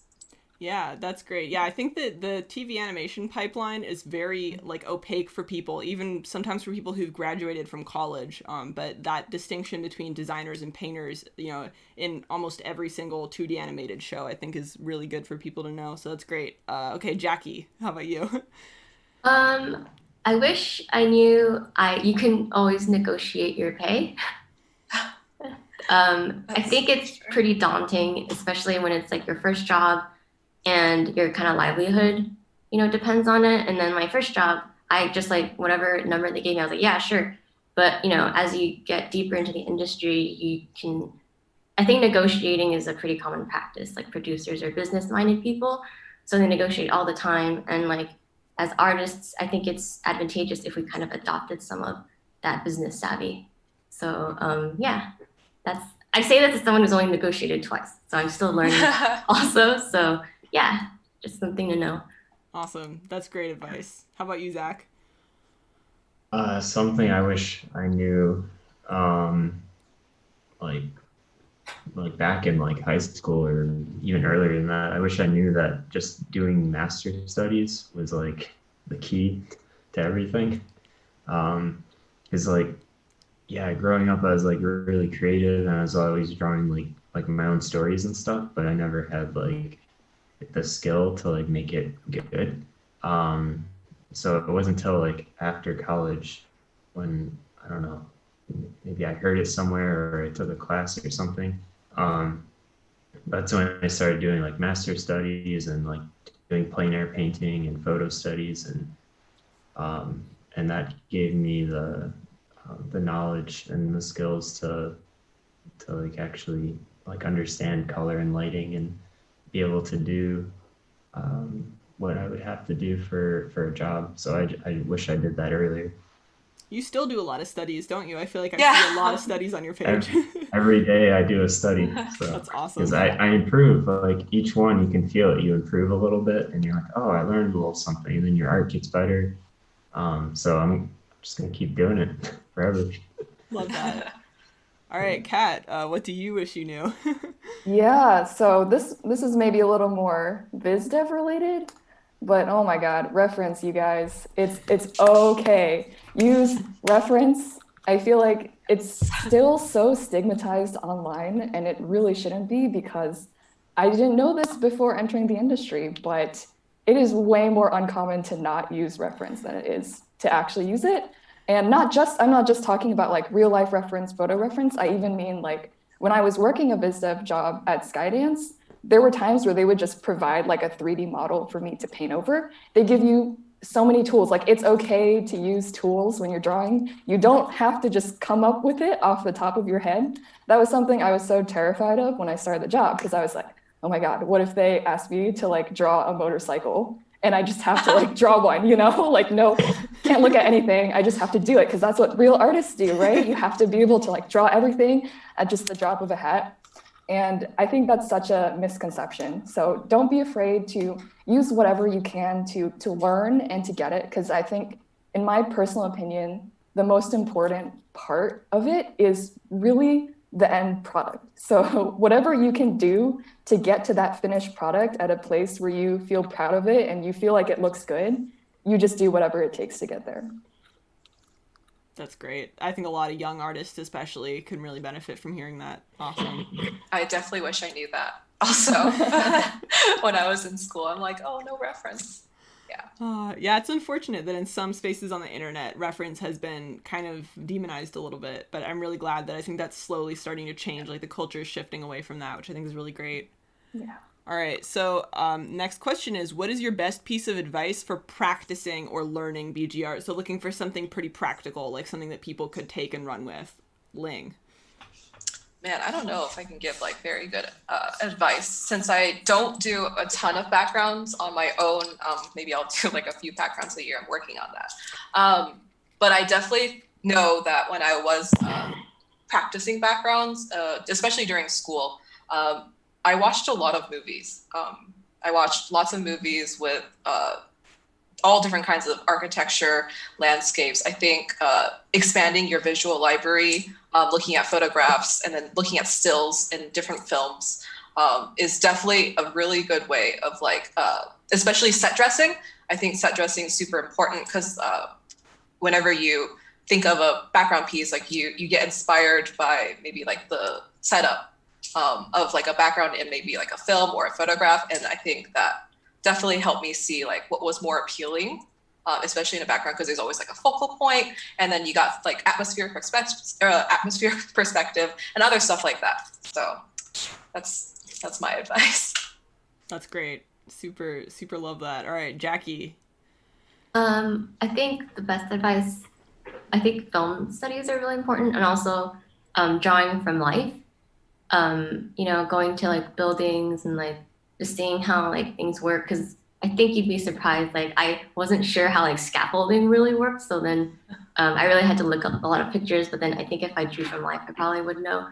And also just drawing things that make you kind of uncomfortable to draw, because I don't like drawing cars. But then especially like on a modern show, I have to like draw cars in the background. So I'm like, okay, well I have to learn how to draw cars. So I'm gonna like go out and just draw cars. So you just have to be proactive. And if you're struggling at something, you should try to get better at that. Because I can't keep feeling uncomfortable whenever I'm assigned something with like a car in it. So yeah. That's great. Like, do you feel like it helps you, like, because you can see it from like multiple angles and you can kind of see the 3D form of it? Yeah. And I know it's like hard right now because of like Corona to like go outside, but like on Google View, there's like the 3D thing where you can like move it around and see things from like different angles. I think is really helpful. That's a great tip. Google Street View, you guys, is such a great tool. We use that all the time at work. Yeah. All right, Zach. Yeah, kind of going back to studies, just study every kind of lighting, every kind of like color scheme, any kind of like weather, just anything, and then breaking it down into its simplest forms, like what does this scene look like in just 2 values or 3 values? Like what are the basics? And then thinking about like what is the focal point, like what is the most important part of the scene, and like capturing that first, and then everything else can kind of be secondary. Yeah, I mean that's what I would say for practicing and learning, just breaking it down. Awesome. Ling dropped off. I'm hoping that she will pop back in, but let's just move on to Kat for now. Oh, there she is. Okay, Kat, go ahead. Yeah, I mean, totally agree with what everyone else is saying. Studying from life, real life reference is so, so important. Yeah, I mean, I think I would also like to just say, like, for me personally, I find that the more I try to like force something out, the more that it just won't happen. So I think definitely do daily practice if that's something that you find would appeal to you. But also, if you're the kind of person where that's just not really your speed, don't feel bad about it. Like, for me, definitely, I kind of try to only draw if I really feel like drawing. And if I'm not feeling it, I don't try to force it. I'll just go play a video game. I'll take a walk. I'll take a nap or something. I just take a break and then come back to it, and you'll feel so much better afterwards. Nice. All right, we're getting some background noise. Oh, okay, it went away. Okay, cool. Okay. All right. Awesome. Yeah, I think those are all really great practical pieces of advice. I think that like taking all those 4 pieces and maybe looking at it, like I think a great takeaway would be that like every single person practices a little bit differently, and that like it's all about finding what works for you. Because I know that for me that has been really true. It's been like taking like, oh, all these different artists practice in these different ways, and oh, that method really speaks to me, or that method really speaks to me, but also trying everything, because sometimes you don't know if it's going to speak to you until you actually sit down and do it. So awesome. Love that. Okay. Next question is, what unique skill makes you as an individual stand out? So this is something about like you or your art, or like what skill set you bring that, you know, makes you unique, that you think makes you good at what you do. Let's change the order just so that we're going in the order that we have on the screen here. So let's start with Jackie. Ooh. I This is such a hard question to answer. Yeah. I don't know if this is the right thing to say, but I think I put a lot of little details in my backgrounds that like people might not notice, but I think it helps solidify like the character of the background. Like I did like a bedroom for like an engineer character, and then I put like a math function on the wall, which I don't think a lot of people would get, but it was convincing for my art director. And it's only on the screen for like a really hot second, but I think it really pushes the fact that this guy is like, he knows math and he's an engineer. So yeah. No, that's a great answer. So like adding little character details in to do storytelling through the environment. Yeah. Yeah, and just a lot of random stuff. Awesome. That's cool. Yeah. Great, no, that's a great answer. All right, Zach, how about you? So one of the first jobs I had was at Sony Animation, and my production designer, like normally, when you get launched on an assignment, you spend they give you like a week to develop a location or something. So I would do like a few paintings that week or something to like present my idea. And my production designer like pushed me to be like way faster than that. He was like, Zach, why don't you do like 5 paintings in a day? And I was like, what? How can I do that? That seemed like so crazy to me. And like it stressed me out for months. I was like trying to figure out how to do it. And but through that time I became like really bold in my brushwork and much more efficient and better with my problem solving and like thinking. I would like get an idea and I would just like paint it in like an hour. I would time myself. I would just like do a quick messy painting, just like capture that idea.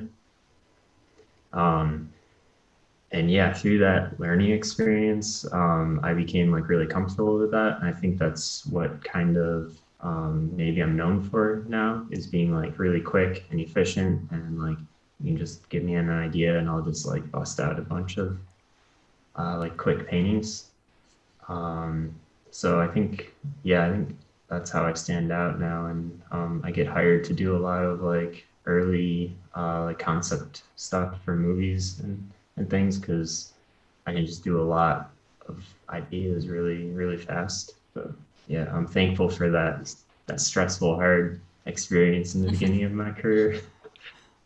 Yeah, that's awesome. That totally makes sense to me. Like looking at your Instagram page, I would totally also imagine you in that way. That's great. How about you, Kat? I would say for me, probably mood and emotion are my strongest points as an artist. I think whenever I sit down to draw something, I don't always have a concrete idea of what I want to draw, but I'll have a very concrete feeling that I'll have that I want to express. Sometimes it'll come from my personal life, sometimes it'll come from music. It could just be something I'm randomly feeling that day.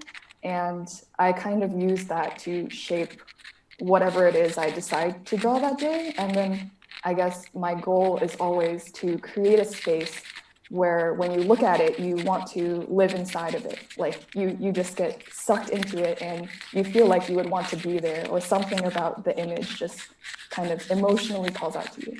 So I think generally when I do get hired on projects, it's usually on very specific color or emotion related work. Like when I was at Skydance, most of the stuff I was doing was like color keying, or like deciding how like the lighting or the atmosphere would kind of fall in a specific shot.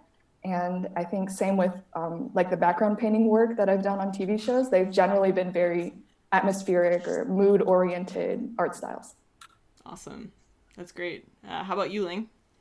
I feel like my skill maybe doesn't pertain directly to art, but I think I am a very driven person.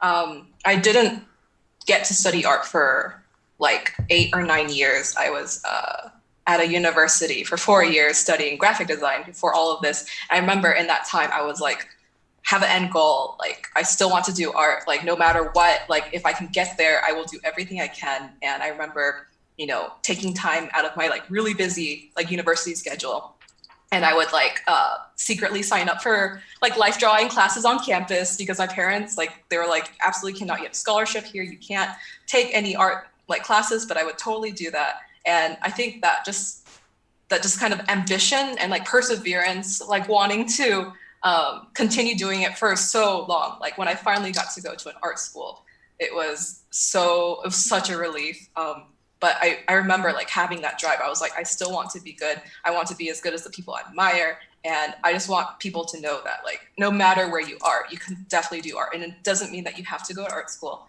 As long as you're able to like give yourself a little bit of time, maybe once a week or even a little bit of time every single day, you could totally just practice, just like how Zach says that he does like one study a day or something.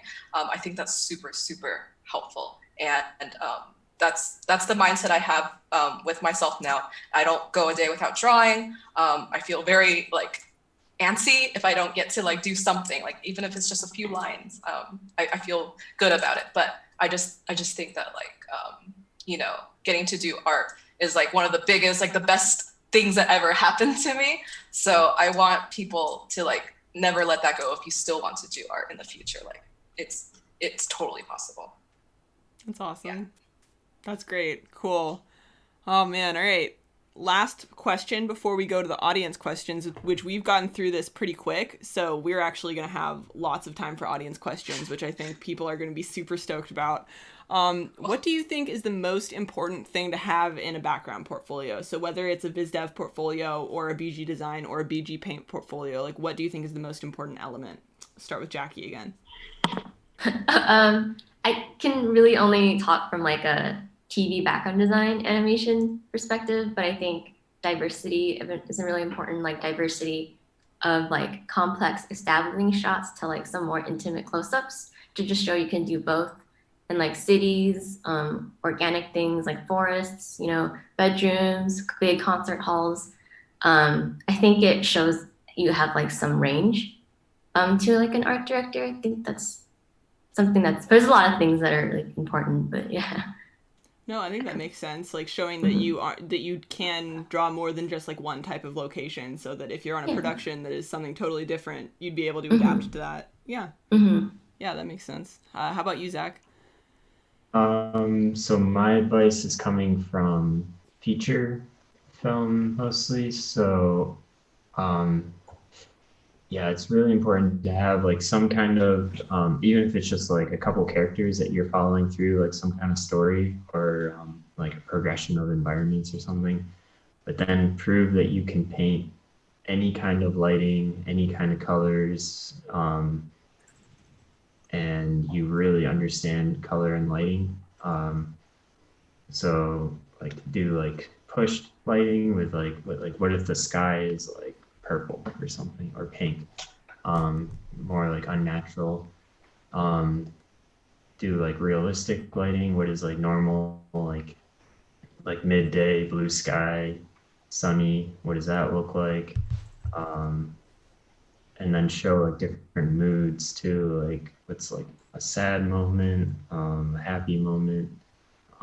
It's basically just proving to whoever's looking at your portfolio that they can give you anything and you can capture the lighting and the mood. And by following like your own like story that you come up with, it shows that you're a thinker and you can design, and you don't have to be like, I don't know, you're like independent. You can just like come up with ideas, and yeah, I guess around like 20 images, I think. I think around 20 images is usually pretty good. I mean, now my portfolio is bigger because I've got like a bunch of like movies and stuff I've worked on. But yeah, when you're starting out, it can be around 20. Cool. Awesome. How about you, Kat? Yeah, I would say for a portfolio, my advice would probably be to draw what you like, because that's what you're going to get hired to do. Whatever it is that you draw and decide to put in your portfolio, that's what recruiters are going to see. And when they think of a project you would be perfect for, they'll be like, oh, I know this person that really loves painting or drawing this specific like type of environment, or they really like this kind of mood, or they're really good at doing so and so thing. So whether that's like skyscrapers, like cities, or if you're really into natural environments, if you're really into mood and color, you should try and pick like a specific angle that you want to work towards, and then kind of center your portfolio around that, because I think it's really important in like the professional world, if you're able to kind of figure out what your artistic voice is and then kind of have that be specific and distinguish that, I think that helps a lot when you're building a portfolio.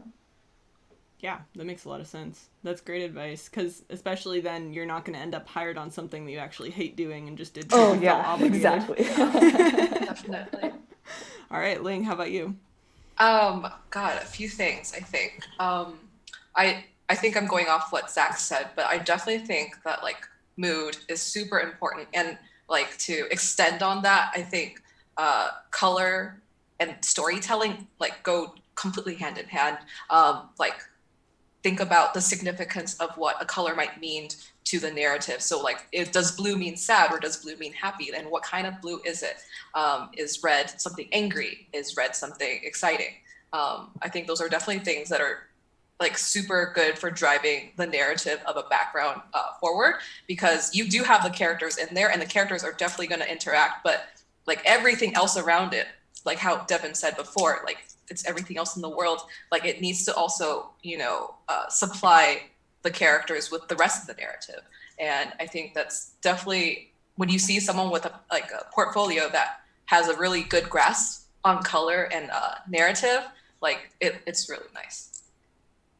Awesome. Yeah, I think those are really great tips and some actionable stuff that viewers can walk away with. So that's awesome. So those are the questions that I had set up.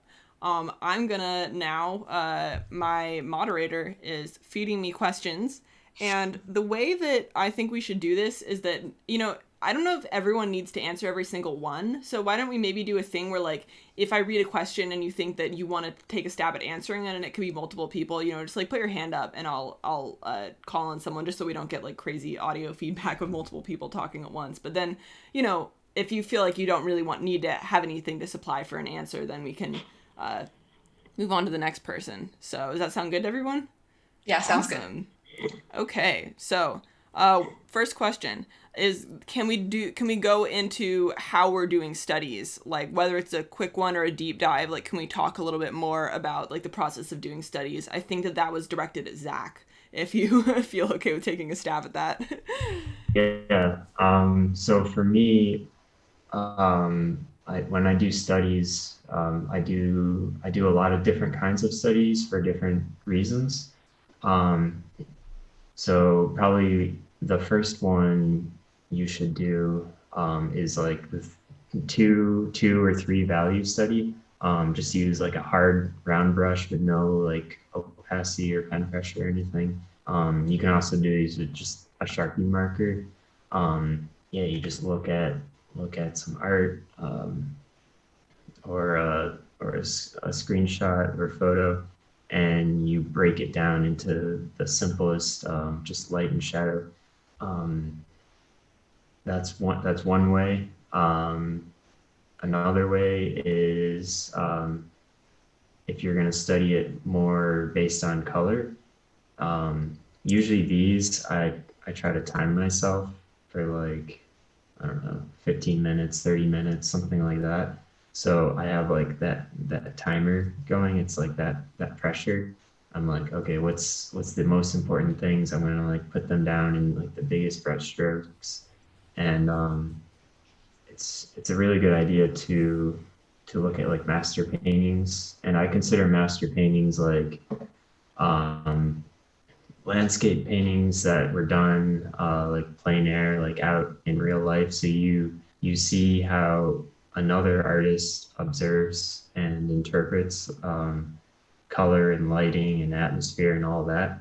And when you're doing this study, you can think about how they build up their color, how they're seeing like the effects of like the sky light versus like other light sources.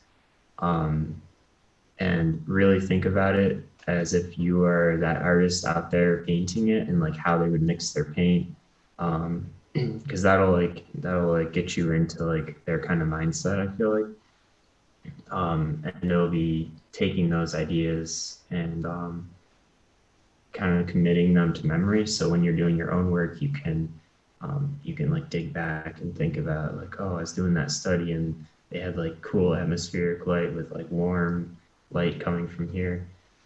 And then another way you can study is a bit longer, maybe like 45 minutes or an hour. And these studies I will do for like brushwork and really trying to represent or capture like another artist's like brushwork and like how they build up their paint.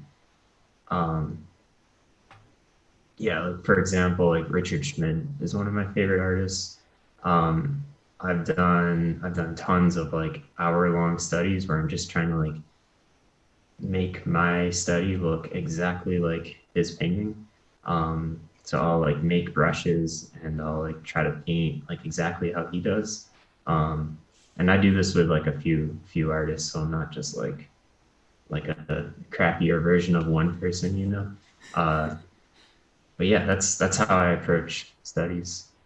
That's awesome. Do you feel like when you were trying to like gain that speed, do you think that the things that you learned from having a timer set and from like forcing yourself to make those big decisions quickly, did that help you pick up the speed with your personal work? Yeah. So when I was telling that story about that job where they wanted me to do like multiple paintings a day, that's when I started doing like timed studies, like seriously, because I was like, I gotta figure out how to like put that pressure on myself to like make those bold choices. So by having a timer, yeah, really forces you to make those bold choices, and that will reflect in your personal work and your like work. Awesome. Does anyone else want to talk about studies? Good. Okay. Cool. All right. There's a really good question in the chat that I think was directed at Jackie, which is, and also anyone else who wants to talk about it, which is like, could you go into detail a little bit, whatever amount you're comfortable with, for negotiating pay? People are wondering about like what that process is like. Okay. I think you should go about it in like a pretty diplomatic way. First of all, I think someone told me one time that whoever says the first number has the advantage. So I think, like, for example, I would like, I think that a producer would also be like, well, what number are you thinking of? And then maybe you should like shoot for higher than you really want, so that when they negotiate down, if they negotiate down, then you can kind of negotiate down to where you want, and then you'll seem like a little bit more reasonable. But I've had like a thing where I actually gave like a pretty high number, and they're like, okay, and then then I just got it, and then that you might get lucky like that, or really like they were very gracious and kind for doing that. Maybe, I don't know, but yeah, just and also have like confidence. It's like pretty hard, it's they deal with like numbers every day. Like, don't feel like you're not worth it, because you are. You deserve to get paid what you need to get paid to have a livelihood. So yeah, just have confidence and shoot your shot, and it'll go fine, and you'll build that skill, like with each negotiation that you do. And yeah, does that help? Yeah, I mean, I think so. That's awesome. Does anyone else have anything they want to say about negotiation? All right, Zach, Yes. go for it. Yeah. I think it's helpful to like first know like the union, if it's a union job, know what the minimum is. And then if you can, ask around, ask people who are working there. If you have some friends, you should ask. Usually, most people are willing to share that information.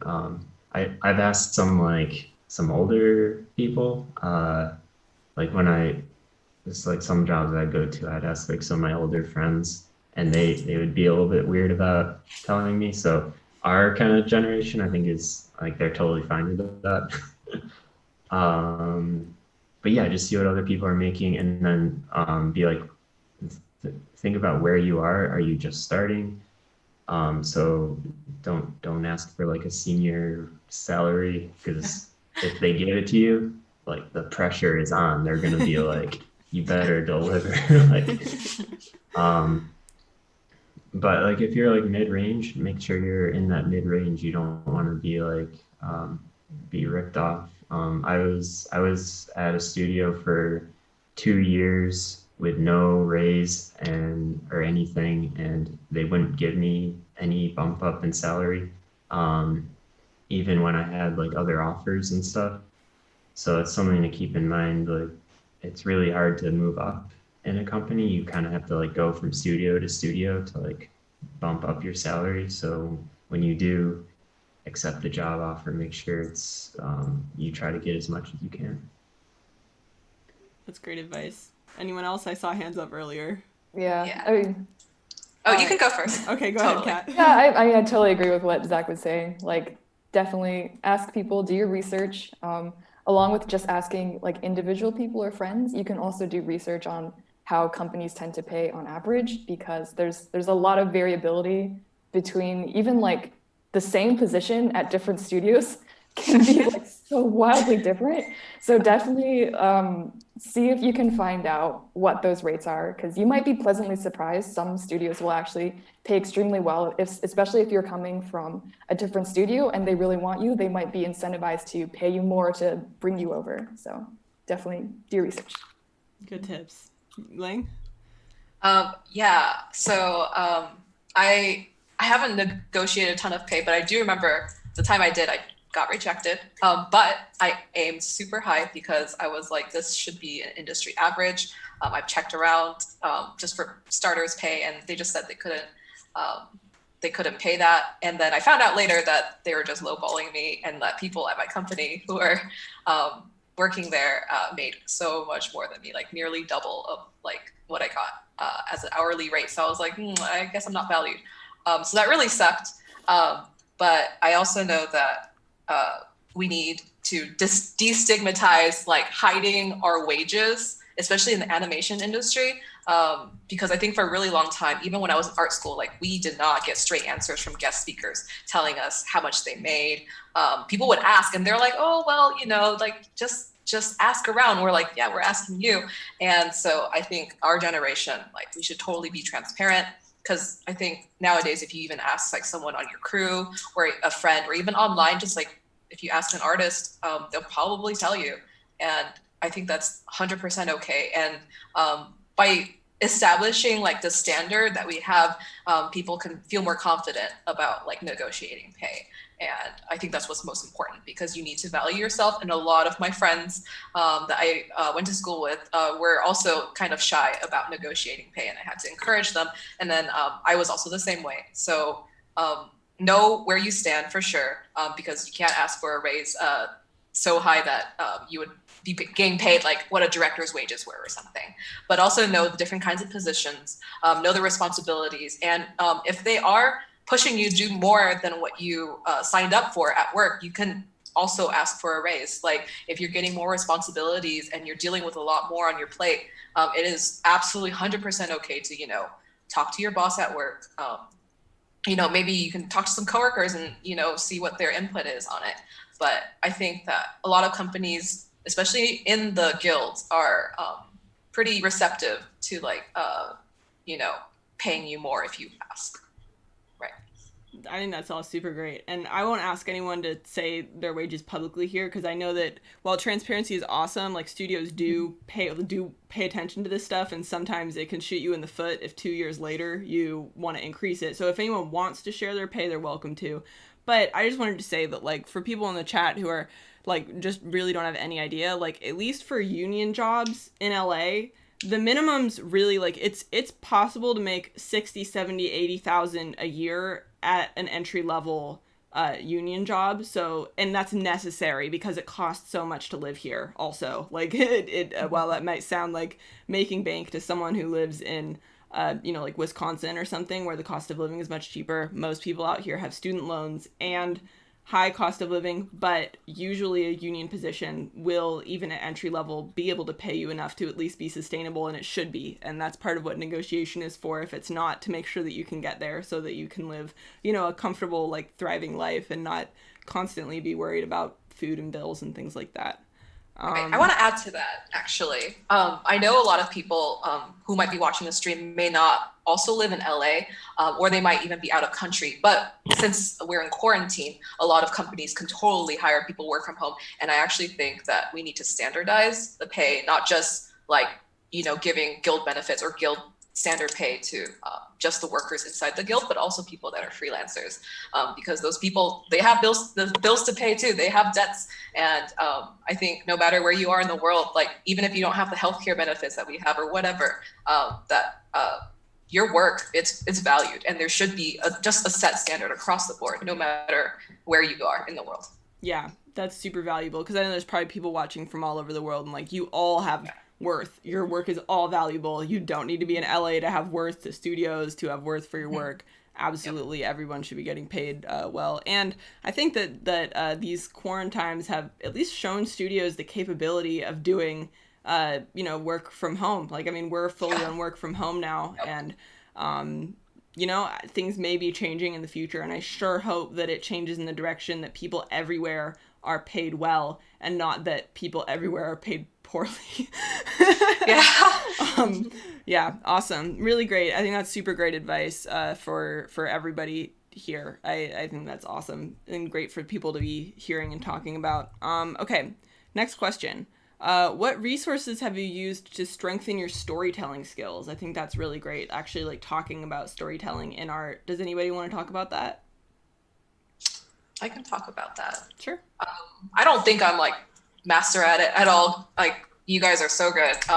I'm still learning, but I do know that I spent a lot of time this year trying to focus on these things, because I think it's one of my weaknesses.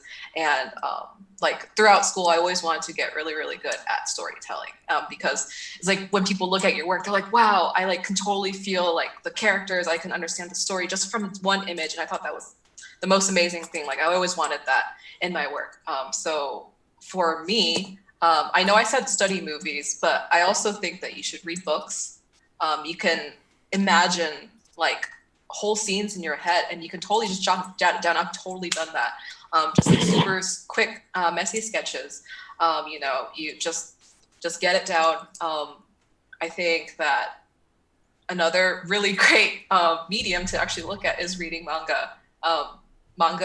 The panels, comics, I mean, not just manga, but like American comics, the way some panels are set up, the way the story moves, it guides your eye. And I think that's actually really helpful. And, just looking at a few panels or a few pages of any comic, any manga, that can totally, level you up with your understanding of storytelling, for sure. Yeah.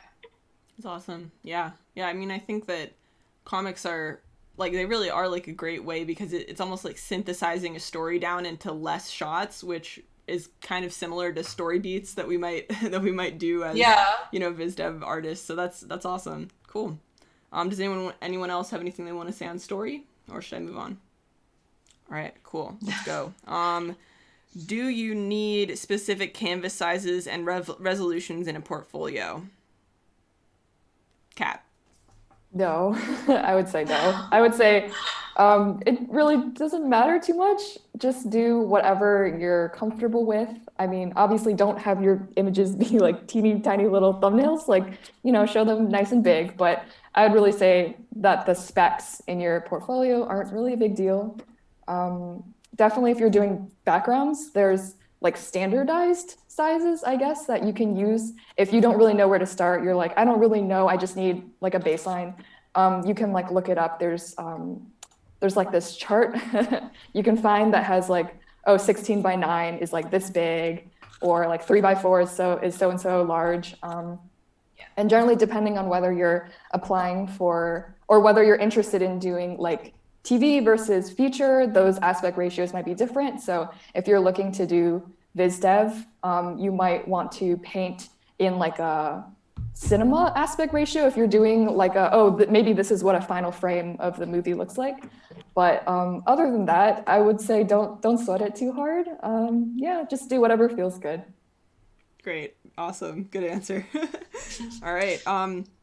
Okay, so there's a lot of questions in the chat happening about layers. So people really want to know about how we organize our layers, how we use our layers efficiently, you know, how many layers we use, which I know is going to be super different for every piece. But I mean, maybe not. Maybe some people are working in just a few. So maybe if we could all just say like a quick thing about, you know, like our file organization and layer tips, that would be good. If you're all up for it. If we want to start with Jackie. You just have like background, foreground, middle ground, especially if there's something that's like panning in like TV animation. Sometimes you have some like parallaxing stuff or something like panning in front. It's important to get that on a separate layer and like draw behind it. But if I can get away with just like doing one layer, I'll definitely do that. Yeah. That makes sense. So Jackie is talking about background design. So yeah. For designs, using more than one layer, even in a design, because there are like overlay elements that might need to move. Yeah, that's a great. You group the overlay into like one group, and then it should be easy for overseas to. Yeah. Awesome. Yeah, that's good advice. How about you, Zach? I paint everything on one layer for the most part. Once in a while, if I've got some characters in the foreground that I'm messing around with, I might like lasso them out so that I can paint behind them. And sometimes I get this question a lot, like, what if you have to make a change or something? It's like I've gotten like so used to just like doing everything as one layer that I can just like lasso something and then like paint it out or change the colors or whatever. So it's pretty efficient for me. The only time I'll use layers is if it's something like for production where they're actually gonna like use like for example, like on Spider-Man, we did a lot of like graffiti designs and stuff. So I would paint that on a separate layer so then they can like take that and actually use it in the movie. But concept art is all one layer. Nice. That's cool. I'm sure we're gonna get a wide range of answers here. That's great. How about you, Kat? I would have to say, like when I started working like a real job, I had to completely change everything I was doing because I'm just a messy person by nature. I'm super disorganized. And when I'm painting, I will like just make random. Have you guys seen that like alignment chart? It was like going around on Twitter. It was like chaotic, good, evil, neutral, whatever. I would definitely be like whatever the chaotic evil thing that's me. Like my layer system when I'm working on personal pieces is just non-existent. It's like a total mess. It's like I'll just make one layer that has like one stroke on it and make a new layer and then have one layer that just has a square. Like there's no rhyme or reason, but I would definitely say once I started working like in TV, you have to be so organized and so strict about your ordering and stuff because, you know, like Devin was saying earlier, you don't want your crew to hate you. So you really got to make sure everything's all neat, all organized. So then once I started working, now I try to, you know, keep it organized, foreground, middle ground, background. But it definitely would depend on your art style, I think. Like if I'm doing something that's really graphic, has a lot of hard edges, it's just easier to keep things separated on layers and keep it organized. But if I'm doing something more painterly, like recently I've been experimenting with like these kind of more digital watercolor pieces, a little softer, like looser. For those ones, it'll kind of just be on like one or two layers. Nice, awesome. How about you, Ling? I also was the same as Kat. I was extremely disorganized in my layers, chaotic, evil, everywhere. Like couldn't find like one stroke, and you would have to like right click it, and then there'd be like a list of layers, and I'd be like, I don't know which one. But after I started working, especially at Rough Draft and a TV pipeline, you absolutely 100% have to organize your layers. But now, even on my personal work, I know you can like do whatever you want with your personal work, but I actually have found myself labeling things because I will still get lost. And then it totally bugs me now because I do it at work where I group like overlays with overlays, and there's like maybe 3 different overlays and they're all on separate groups. And you know, you have like your base and your middle ground, foreground, background, everything. I think that's actually really helpful. And for us, especially in TV, we might pass our files off to like our crew and stuff, but we also send our files overseas. And overseas, a lot of people like they're not going to know the whole like the setup for where all your files are if they're not labeled correctly. If you don't tell them where the shadows are, like they're gonna be guessing like which layer is it, layer 52, layer 67, like so I think it's actually really important in the pipeline to be very organized and very strict with how you're grouping everything. Those are good tips. Yeah, definitely. Like as like when I was writing the style guide for Disenchantment, I wrote an entire page on how to organize the files just so that it would be consistent, because you've got multiple painters and sometimes people coming in and out of painting and working on stuff. So just having like one consistent way of labeling everything has made it at least marginally easier. It's still a very like epic scale show, so it's still challenging at times because I keep that file open with me like every time I work now. Like I have it next to me because I need to make sure that I get that right, because I want to make sure it's easy for everyone else that gets the file after me. So I love that. Yeah, if anyone watching has seen my, like, I've been doing these series of, like, Avatar: The Last Airbender fan art where I use the same location multiple times. I have to keep everything really layered out and labeled for those. So if anyone watching wants to know how to do that, is through very strict layering and grouping. So that's awesome. Great. Cool, guys. Hopefully that should cover everyone's layer questions, since I think we got a great, like, variety of answers. So... all right. So here's a great question: is in digital painting, is using Photoshop absolutely mandatory, or if you're more proficient in an art program like Clip Studio Paint or Sai, is that fine to use in studios? So I think this is probably a question that a lot of people are interested in. Does anyone want to take a stab at this? Go ahead, Ling. Okay, so I think Photoshop is still an industry standard, unfortunately. But I think if you're doing personal work, anything goes, really. No one's gonna like look at your portfolio and be like, oh, this is painted inside. This was made in Clip Paint Studio. We can't hire you because you don't know how to use Photoshop. You still have to kind of know like the basic. There's a lot of like, shortcuts and just different functions that carry over through every single program, because it's easiest for people to pick up. Otherwise, we'd be learning so many different like, shortcuts and different keybinds and all that stuff. And that would just get so messy. I think that if you don't have Photoshop, because Photoshop is subscription based, it's super expensive. I wish Photoshop would stop doing that, but sorry, don't dock me for that. But I think that Clip Studio Paint is actually a really great alternative, and even better than that, it's actually coming up pretty strong. There's a lot of new functions on it. I use it exclusively for my own work because I do a lot of heavy line work. I don't do a lot of painting, and I actually don't know how to paint on Clip Studio Paint. So I think that Clip Studio Paint makes it super easy, especially for beginners. And there's like a great asset library where you can just directly download brushes that other people make, and other resources too, like 3D models.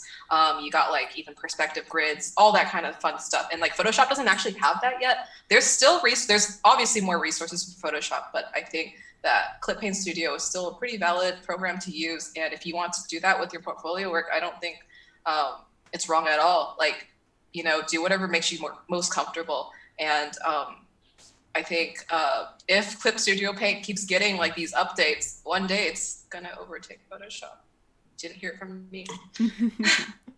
Anyone else want to touch on this? Yeah, I just wanted to add on to that. I would still say learning Photoshop is mandatory, unfortunately. But I have also been hearing really good things about Clip Studio. When I was working at Cartoon Network, a lot of the layout artists actually wanted to switch over because it had such great perspective tools, and I think like the line stabilization was a lot cleaner. But the thing is that Cartoon Network just didn't have licenses. Like it's like a literal legal financial issue, like using a software. So in order for them to get the program, they had to like file like a formal request and be like, hey, we want to use this program. And then they have to negotiate it. Like the studio has to negotiate to get these licenses. So it's kind of a big thing.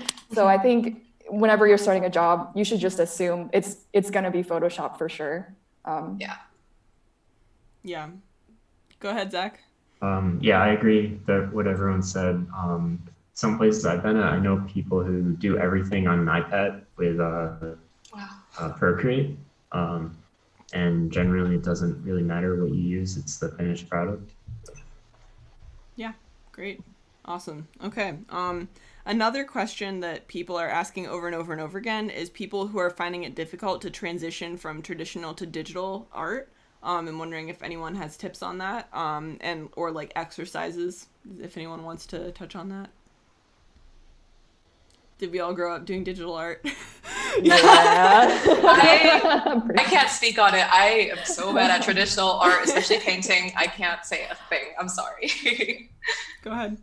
I think I transitioned in the backwards direction. Like I started with digital and now I'm starting to get more into traditional and doing like keeping a real sketchbook, like a real physical sketchbook and that kind of thing. But I would probably say that the basic principles are kind of the same no matter what medium you're using.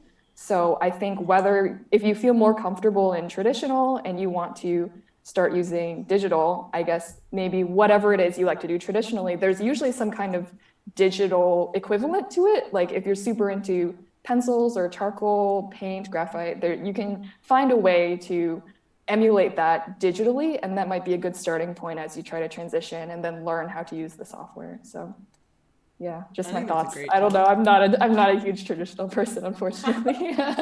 I started using Photoshop when I was really young because my mom was in college for graphic design when I was like a toddler, and she didn't want to buy coloring books for me, so she would just draw stuff in Photoshop and then I would color it in. So I've literally been using Photoshop since I was like a toddler. So I'm like the worst person to answer this question. But from observing friends who have transitioned to digital, I think it takes them about 2 months to even feel like, okay, I got this. So like there really is like a steep learning curve of 2 months of just sitting with that feeling of it not being right and like being okay with it not feeling comfortable for like 2 whole months of doing regular practice. But then once they get over that hump, then I feel like it just goes from there. Like they start realizing all the benefits of doing digital art. So that's my input, at least. I'm, again, like the worst person to speak on it, but.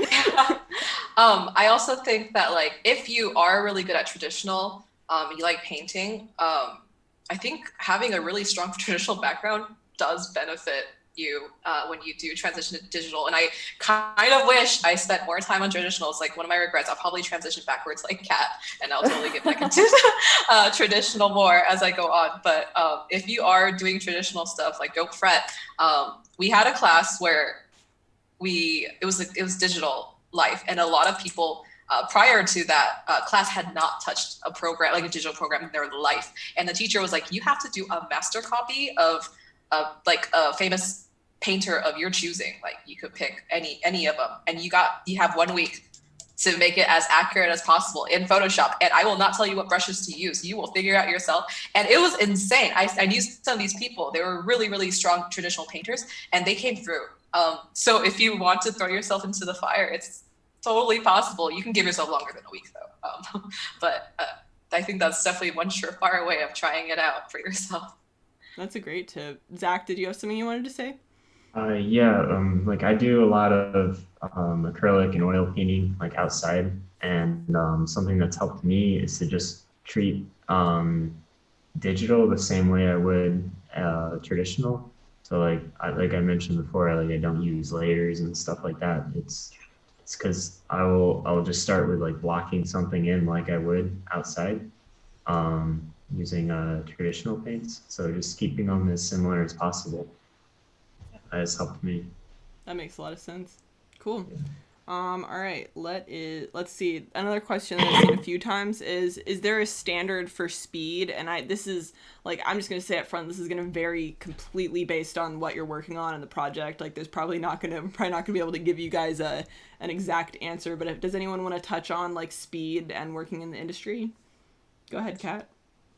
Yeah, I would say for every show that I've been on, it's been very different. I will say specifically for Steven Universe, it was 1 a day minimum. So if you were doing a really big background or a key establishing shot or something, that should take you about 7 to 8 hours. And then if you had multiple small ones, because sometimes the backgrounds will be just like a close up or zoom in or something, you could knock out like 3 or 4 of those in 1 day. Mm-hmm. And then I would say like feature is definitely weirder. Like it's kind of like they'll tell you what they want you to do and you'll kind of come up with like a ton of iterations. It's not necessarily like one final finished thing all the time. Sometimes they'll just want you to generate a bunch of options and ideas. So in those scenarios, you might have like 5 hours to do something. You might have like a whole week to do something. It's super dependent. And I would say my current job that I'm working right now at Netflix as a BG painter, it's also about a background or two a day. So that seems, at least for TV, that seems to be the average for at least everything that I've worked on. Jackie, do you find that that's kind of the same-ish for design, or how does the design side compare? Yeah, I think it does vary from show to show. Like I've had a show where, like one a day is pretty common, but then I've also been on another show where we do 4 or 5 backgrounds for 2 weeks, and we just like work on those per episode. So it really depends, but I do think that speed is an advantage, especially if you have fixes coming in. If you could just like do those real fast and then turn them in, I think people are really happy with that. Yeah. Anyone else want to touch on speed? I think for our show, for me, I do maybe about a background a day. It depends largely though what the background is. If it's like a long pan, it might take maybe a day and a half. And even after that, like I'll pass out the background to Devin, who will review it. And then there's some big fixes that have to be done. And then that will require more time. And then it'll just like back and forth. There's going to be like revisions. And then once it's finally done, maybe it'll be like 2 days down the line and then I'll have that done. But a lot of times we'll get props to also paint, and those go by really fast because it's just really simple. You know, you just get like the texture in, make sure it fits into the background that it's supposed to sit in, and then you just pass those off. You can get like 4 or 5 of those done, knocked out, and maybe less than half a day for sure. Yeah, I will say that, like, at least on Disenchantment, which I think our shows, like the one that me and Ling work on, which Jackie also worked on in the past, is probably pretty different than most TV shows. Like, the backgrounds that we do sometimes, like, I have spent a full week painting, like, a giant city pan for the show before, just because they want, like, Studio Ghibli level rendering in this TV show, which is... I should clarify. This answer is incredibly style dependent. To clarify, the only reason I can do a background a day is because the shows that I work on tend to be very, very graphic, where you can get away with just having like a single flat shape be like the entire shape. You don't have to like texture or render anything.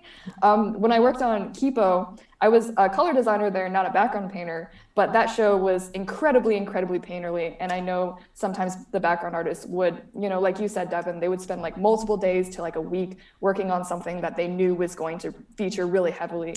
So it's super, super style dependent. One day is not necessarily normal. Yeah. It can be. Yeah, I think this is great because it just shows the great variety. Zach, did you want to touch on the speed thing at all again? I know you did a little bit before. Yeah, sure. Like, I think when they hire a team of artists, like they'll know that some people are slower and they're good at like the really detailed stuff. So maybe they spend a week on a painting, but then they'll want to hire some faster people, like maybe someone like me who does like a lot of like quick stuff. So it really, there's so much variety. I think generally it's a good idea to be efficient when you do it. But when I started working, I was so worried that I would be slow or something, getting into a job, but it's not the case at all. All right, I think that's really great answers. I think we covered a lot of ground there. All right, cool.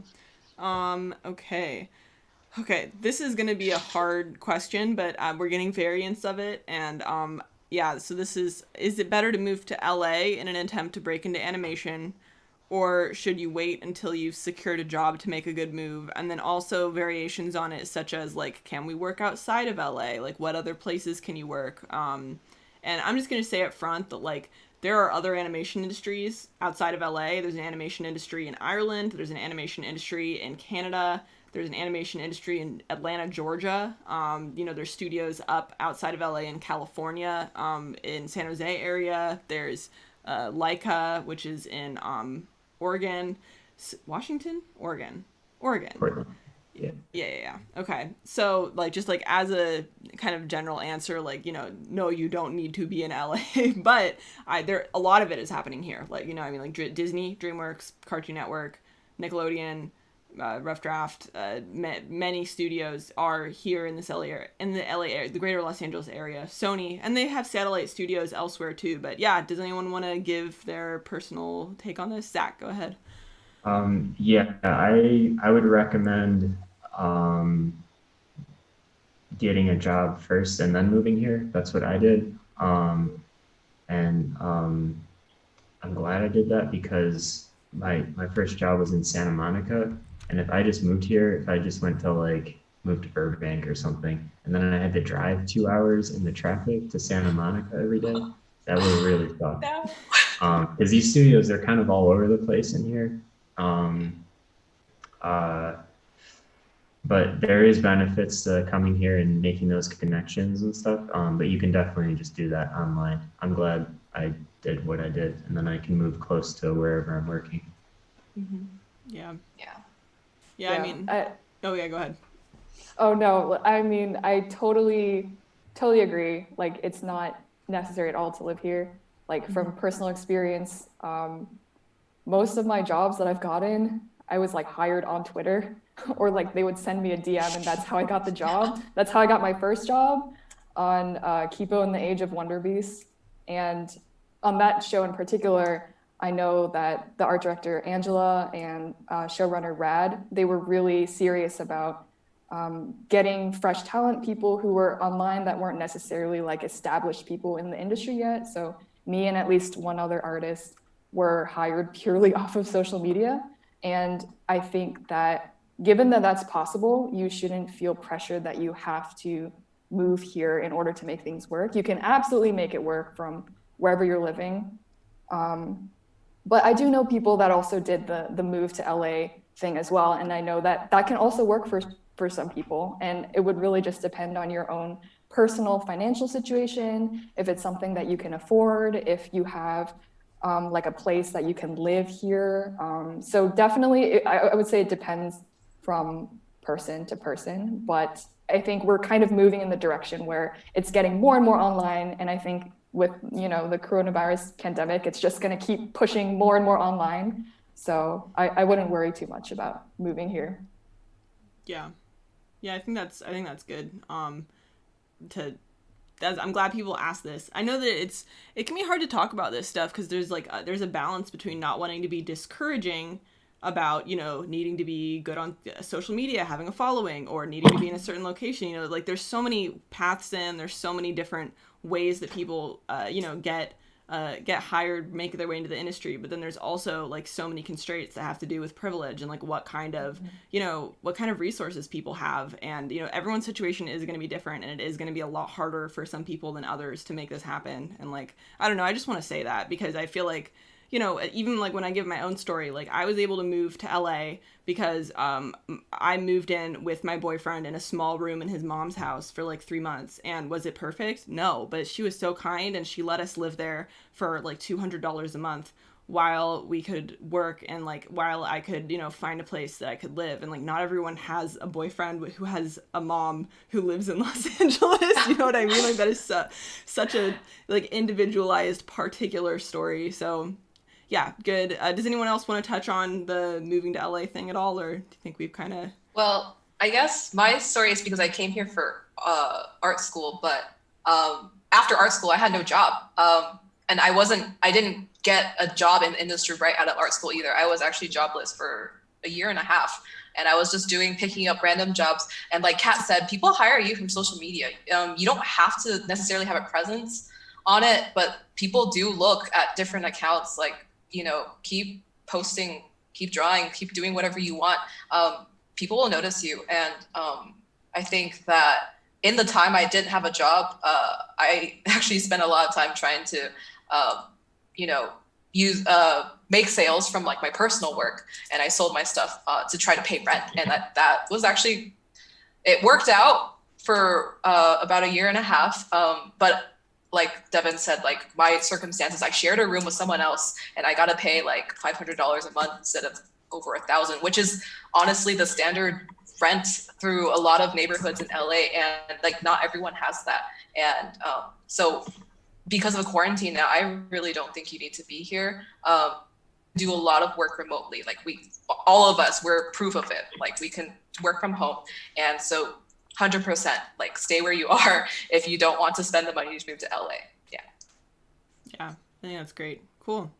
All right, let me find the next question. Okay.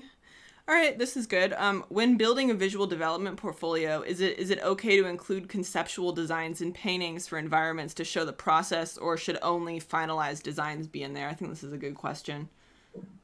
Go ahead. I can totally answer that. I think process is so important. Like studios and directors, art directors, everyone that looks at your work, reviews it, they want to see how you think. I think a lot of people sort of tend to, especially from my school, everyone sort of has like this art book, like making of like everything's like beautiful, curated, and it's like everything looks so polished. And so that tends to set a standard for a lot of people who are creating or looking to create a portfolio. But honestly, a lot of the work, especially the work I did as a concept artist, was super ugly. All of that stuff super rough, but like because you have so many iterations of it, you're able to show like the thought process that it took for you to get to the final product. And I think a lot of studios, if they're hiring you, especially for like background design, they definitely value that because they don't want to just see like, oh, cool, this is the finalized bedroom or whatever. Like, how did you get there though, right? And it's totally okay. Like you don't have to put all 50 of the thumbnails you did, but at least like 5 to 10 of them. I think that's really good. And you know, to show how you think, people value that because in the workplace, you're going to have to do a lot of problem solving. And I think that's extremely valuable skill to have, is to be able to think on the go. And then like, if you encounter any issues when you're painting or, you know, drawing the lines for a background, like solving those problems like in a timely manner so that you don't like slow down production is extremely helpful. So, you know, studios will definitely value you for your process for sure. Anyone else want to touch on that? I think we covered it. Cool. Yeah. I mean, I agree.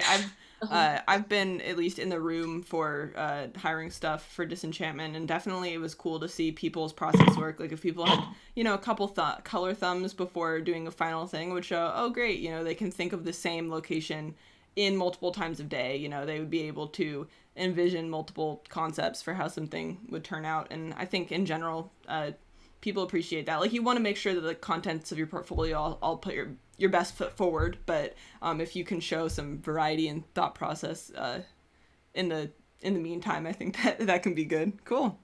All right. What's everyone's sketching process? So this person wants to know like how we decide key elements to a piece. Like I assume like, you know, how we sketch, like our kind of process for that. If we all wanted to say a few words on that, starting with Jackie. Yeah. Wait, sorry. What was the question? My cat is here and she's no screaming. worries. Yeah. Someone is just wondering what our sketching processes are like, you know, how we sketch or like start an image off. Oh, for like different shows, I've just like done like just like a really quick like really rough line sketch with like perspective down. But then for other shows, I've done like blocking in shapes first, which I think it really helps just like to get like the, you know, the idea that you want to like communicate first, you know, like the most important things. I think Zach was saying, you know, just like the most important shape, you know, and the clear read and stuff. So yeah, like black and white shapes. But yeah, I think mostly my instinct is just to do like really quick rough, like chicken scratch. Yeah. Cool. Zach? Yeah, when I sketch, I try to just, like it also depends on like how much time I have too, but I'll just try like a bunch of different things. Like sometimes I'll build something in 3D and like move the camera around and then like use that as inspiration or paint on top of it. Sometimes I'll do like storyboards and kind of like sketch on those. Sometimes I'll just take some like crazy brushes and start with like a texture and then build something out of the abstract shapes. Sometimes I'll do just like blocks of value. Yeah, but coming at something from just like a lot of different, just like throwing a lot of stuff down you'll generate different shapes, different ideas, and you'll come up with something maybe you wouldn't have if you have like one process that you always do. Yeah, that makes sense. Cool. How about you? How about you, Kat? I would say I generally go straight into just putting graphic shapes down on the canvas. So I don't start off with a line drawing or anything. I will sometimes like maybe collect a bunch of reference. If I know I want to do like a specific angle or a type of shot, I'll maybe look up like 5 to 10 images and just have them like small. So you can look at the thumbnail and be like, okay, so, maybe there's like a big shape here or like a big shape here. And then I would kind of just start on my canvas with like those super big graphic, big squares, just squares everywhere, big boxes. And then on top of that, I'll then lay down a perspective grid. There's a really cool tool on Gumroad called Perspective Tools. I think it's like $10 or so, but it's so helpful. You can literally just use that to immediately lay down a perspective grid in Photoshop. And then once I have that on top, then I can start figuring out like how it functions as like a 3D object, I guess. Also, hi, Kat. Sorry. Very needy. Everyone in the chat is dying about your cat, Jackie. I'm so sorry. No, it's perfect. Okay, Ling, how about you? What's your sketching process like? So I guess I have to talk about backgrounds, right? But I guess this is actually something I do for everything I do. I'm the same as Kat. I also collect a ton of reference. I can't stress that enough. I don't ever have an idea in my mind before going into drawing something. I actually need to look at reference, and like from that reference, I actually get inspired. Be like, oh, I totally love how the hand looks in this picture. Like, I want that. Or I like look at another picture and be like, oh, the lighting, the colors in this, totally like that. And then it'll be like anywhere from like 5 images to like 25 images that I'll collect on a separate screen, and I'll totally look at them. And then that's how I actually get started drawing. And when I do draw, I do lay down like very simple, rough lines. Like, seriously, they're so rough. They're like, there's not even perspective involved in the very beginning. It's just sort of like, where do I want this to go? Like, I'm not trying to fix myself as I go. I kind of just like lay down the ugly stuff, and then I, make that layer really light, like turn it down to like 10% opacity. And then I go on top, and then I start cleaning up. And then after that, I do like value shapes, kind of like just like a multiply layer. Well, I'll establish like foreground, middle ground, background. And then, from that, then I start to see like the black and white thumbnail come together. I'll zoom out super far and like see like, does this work? Is it reading? Like, are the characters in the image, like, are they, like, can we see them? Stuff like that. So that's definitely how I go about with my sketching process, but seems to be a pretty easy way about it for me. So. Great. Awesome. That's awesome. This has flown by. We have 8 minutes left. So I'm just going to give this last question. Well, 2 questions. First of all, Jackie, what is your cat's name? People are asking. Her name's Mia. All right, there you go, chat. Yeah. And then, so for the final question for everyone, there's a lot of people who are asking stuff about they are in a career that is not artistic, and they are wanting to transition into an artistic career. And it sounds like Kat wants to speak on this, but I think this is a really great question, because I think a lot of people, are dealing with this. So Kat, go for it. I was a psych major, and I was at one point seriously thinking about becoming like a therapist or working in the sciences. And I ended up working here instead. So I would definitely say that if you are a person who is currently going to school for something totally unrelated, or if you aren't going to school at all, and maybe you're at home, you're studying by yourself, I would say don't worry. It's going to be okay. It's incredibly stressful, and I know exactly what that feels like, because when I was going to school for something totally unrelated, I was in a feeling of just sheer panic all the time, because I was like, oh my God, this is useless.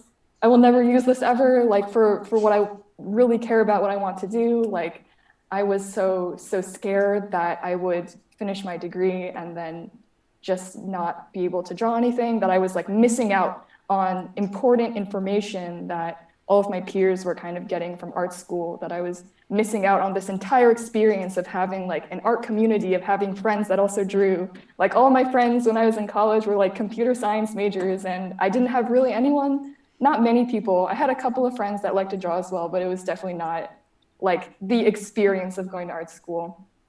And I would say that if you're in a situation like that, definitely don't lose hope. Keep working on your stuff in your free time, and keep developing what it is that you love to do and engage with that passion. Because I think that, you know, I'm sure this is common knowledge by now, but unless you are, I would say that generally, if you are a US citizen, you don't have to have a degree in this to do it. You don't need even like a tangentially related degree like graphic design. It's different if you live outside of the US, if you're an international student or something, because then visas get involved and it's super messy.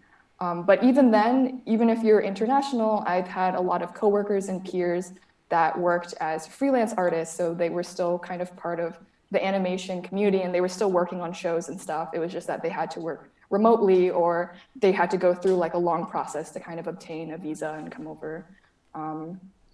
But definitely, yeah, I feel you. I see you. It's gonna be okay. Yeah, I think that's pretty much what I wanted to say about it. That's awesome. Yeah. I mean, I think it's really great that you have that experience and then can, communicate that to people, because I think people feel so overwhelmed, because I mean, uh it can be a challenge, but I think that being able to see people who've done it before, I know that like my mom transitioned to a totally different career later in her life. Like she'd already had me when she decided to pursue her dream of doing graphic design, and like she was like raising a toddler and making that happen, and it was really challenging. Like don't get me wrong, like it was hard for her to be like taking night classes while like raising a kid, but she did like completely change her career and now is a full-time graphic designer, which I love you, mom. But yeah, that's awesome. Thanks for asking that question to the person who did. I'm sorry that I wasn't listing names, but unfortunately it's just difficult to keep, so many questions are coming from multiple people. But thank you all, chat, for all your amazing questions. Thank you, panelists, for being here. Everyone who was a part of this donated their time. These are all incredibly busy, talented people who have taken time kindly out of their schedules to be a part of this. I am so thankful to all of you. I really appreciate that you are here. There are still about 800 people watching. They are blown away by all of you, and so thankful to you for being here. So yeah, I can't thank you enough. Thank you for being here, everybody. Thank you so much. Yeah, thank you for having us, Devin. All right. Devin. Well, if you guys want to just wave goodbye one last time, I am going to drag this off screen. Everyone in the chat is saying bye. Bye. Okay. Guys in the chat, I am muting myself now, and I will be back in 15 minutes for portfolio reviews. So I'm muting myself. If people in the chat are wondering where I've gone, I will be back in 15 minutes for portfolio reviews. I will see you guys then. I have a little here, let me put this up, and then, all right, awesome. And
Muting. All right, guys. We are back. We're back. Awesome. I'm just going to wait for everyone to catch up to us being here since there's a bit of a lag. Just want to make sure everything's coming through all right. It should be. Awesome. Okay, we just popped up. Great. Someone is saying that there is a community closed captioning. Unfortunately, I saw that YouTube was getting rid of the community closed captioning, which I think is a really sad decision because that added so much accessibility for deaf and hard of hearing people, and I am disappointed that won't be around anymore. But I will be doing the closed captioning myself, just to make sure that they continue to be there and wouldn't disappear when that feature goes away. All right, guys, we're back. I am going to do the ad read one more time. Thank you so much, Spart app. We talked about this before the panel, but if you guys want to check out an awesome new social media platform that is sponsoring this stream and making it possible for us to have moderation and get all of your comments pulled for us, which is fantastic, then you guys should check out Spart, which is site, S-I-T-E, .spart, spart.xyz. They're an art social media platform that facilitates collaboration and doesn't have algorithms. So if you're interested in going back to an art experience on social media with no algorithms, maybe check out Spart. Awesome. Cool. So welcome back, everyone. Thank you all so much for sticking around, for being here. I real quick want to say up front in this portfolio review segment that we are all different and everyone's needs as an artist are going to be totally different. So take everything that we say or that anyone says with a grain of salt. You know, no advice is going to apply to everybody. There are always situations where rules should be broken and advice will be wrong. So my advice when you're getting a portfolio review, not just from us, but from anybody, is to take everything with a grain of salt and just look for advice that resonates with you. Because part of being an artist is getting feedback from so many different, mentors, teachers, people in your life. Throughout your whole life, you're going to be getting feedback. And part of, being an artist is, filtering through that and figuring out what resonates with you. We're all different people. No one is ever going to be able to tell you exactly what to do with your art. So I just wanted to say that up front, because we're going to be giving advice and we're going to try to make it as applicable and general as possible. But yeah, if something doesn't resonate with you, if it doesn't feel right for you, then maybe it just might not be. So awesome. Okay. Faith, go ahead and introduce yourself, my wonderful co-presenter, Faith Schaefer. Go for it. All right. Hello. I am Faith, as Devin just said. We work together on Disenchantment. I'm the background design lead. And we've worked together for a couple of years now. We're good buds. I'm at Faith Schaefer, Faith_Schaefer on all social media. If you aren't familiar with my work, I draw a lot of girls with swords, that sort of thing. Things that I like drawing, which is fun. I just wanted to, because I know background design can be very intimidating, I just wanted to share, I was telling Devin about this earlier, but when I first started doing background design, I was not good at all. I started in my senior year of college, second semester, I think, so quite, right before I was about to graduate. And I'm about to share with you now what my first background looked like. So, one sec. Uh-oh. Devin, you disabled screen sharing. I did? No, I shouldn't have. Uh-oh. Well, anyway, I'm just about to talk you guys through this. Basically, I didn't even know that holding down shift in Photoshop made a straight line. So I was very much a beginner. I think if I make you a host, then you can screen share. So I'm going to make you the host, radical. Okay? I just made you the host. See if you can screen share now. I got a pop-up that said you are the host now. Okay. Yes, share. There we go. Okay. All right. Yes, this is my first ever background. Now I have a toolbar over here. One sec. So as you can see, I kind of, I had a lot of enthusiasm and I had a lot of fun, but I really didn't know exactly what I was doing. But I kept working at it, and then roughly a year and a half later, after I practiced backgrounds a lot, I did this piece, which was sort of a retooling of the same thing. So this is just sort of, if you're intimidated by backgrounds, I was too at one point, and I just sort of carved away at it for a while. So even if it feels like, it's so scary, don't worry, we've all been there. So yeah, I'm gonna stop screen sharing for now. I just wanted to share that because I feel like it's kind of a fun anecdote. Yeah, that's awesome. Yeah, Cool. so excited to look at some portfolios and stuff. There were a lot of like really, really amazing submissions that Devin sent me, and we had to pare them down, but they were all so good. They were just like, oh, radical. Yeah, I can't emphasize enough that like there was so much randomness involved with which portfolios were picked. We're going to be linking them, so don't worry. We'll make sure that everyone is aware of what portfolios are going to be chosen. I'm going to pull up the first one, which ones were chosen. The 4 portfolios have been selected. So let me pull up the first one. All right, this is Rosie Mechanic, I think I'm gonna say.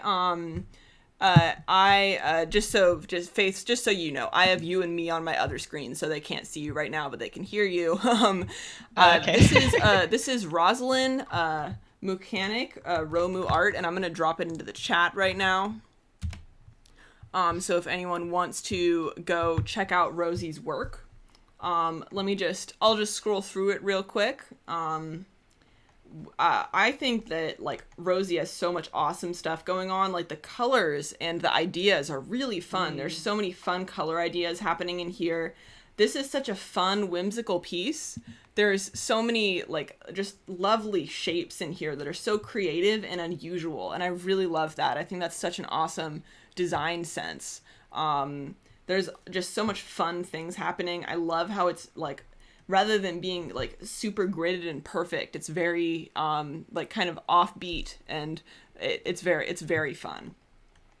So Faith, did you wanna start in on this one? Do you want to share your screen again, or what do you want to do? Which one are you talking about? Oh, this is Rosie. This is Romu Art. No, which piece in particular, or are we just? Oh yeah, whatever you want to start with, because I know you had done some preliminary work on. Yeah. Okay. One moment. Let me zoom in here. Ta-da. Yeah, I'll share my screen. Go for it. Ta-da. Okay, so this is super blown up, so it's very pixelated, but I really, really liked the shape language happening in this one. Like, this is, I think Devin touched on this, but like the shapes are so fun. They're just like very confident and very abstract. Like, you know, this is some kind of swamp willow tree, and it's, you know, you don't know exactly which kind. It's obviously a bit fantastic, but I think that's really cool. Like, that's a really awesome element in background design. You see things like that in shows like Amphibia and stuff, just like very wildly like interesting foliage and stuff. I just had like a slight suggestion on this one, which was that, and this I feel like applies to a lot of background design, is sometimes the sort of foreground elements and the background elements, there's some sort of like disconnect sometimes.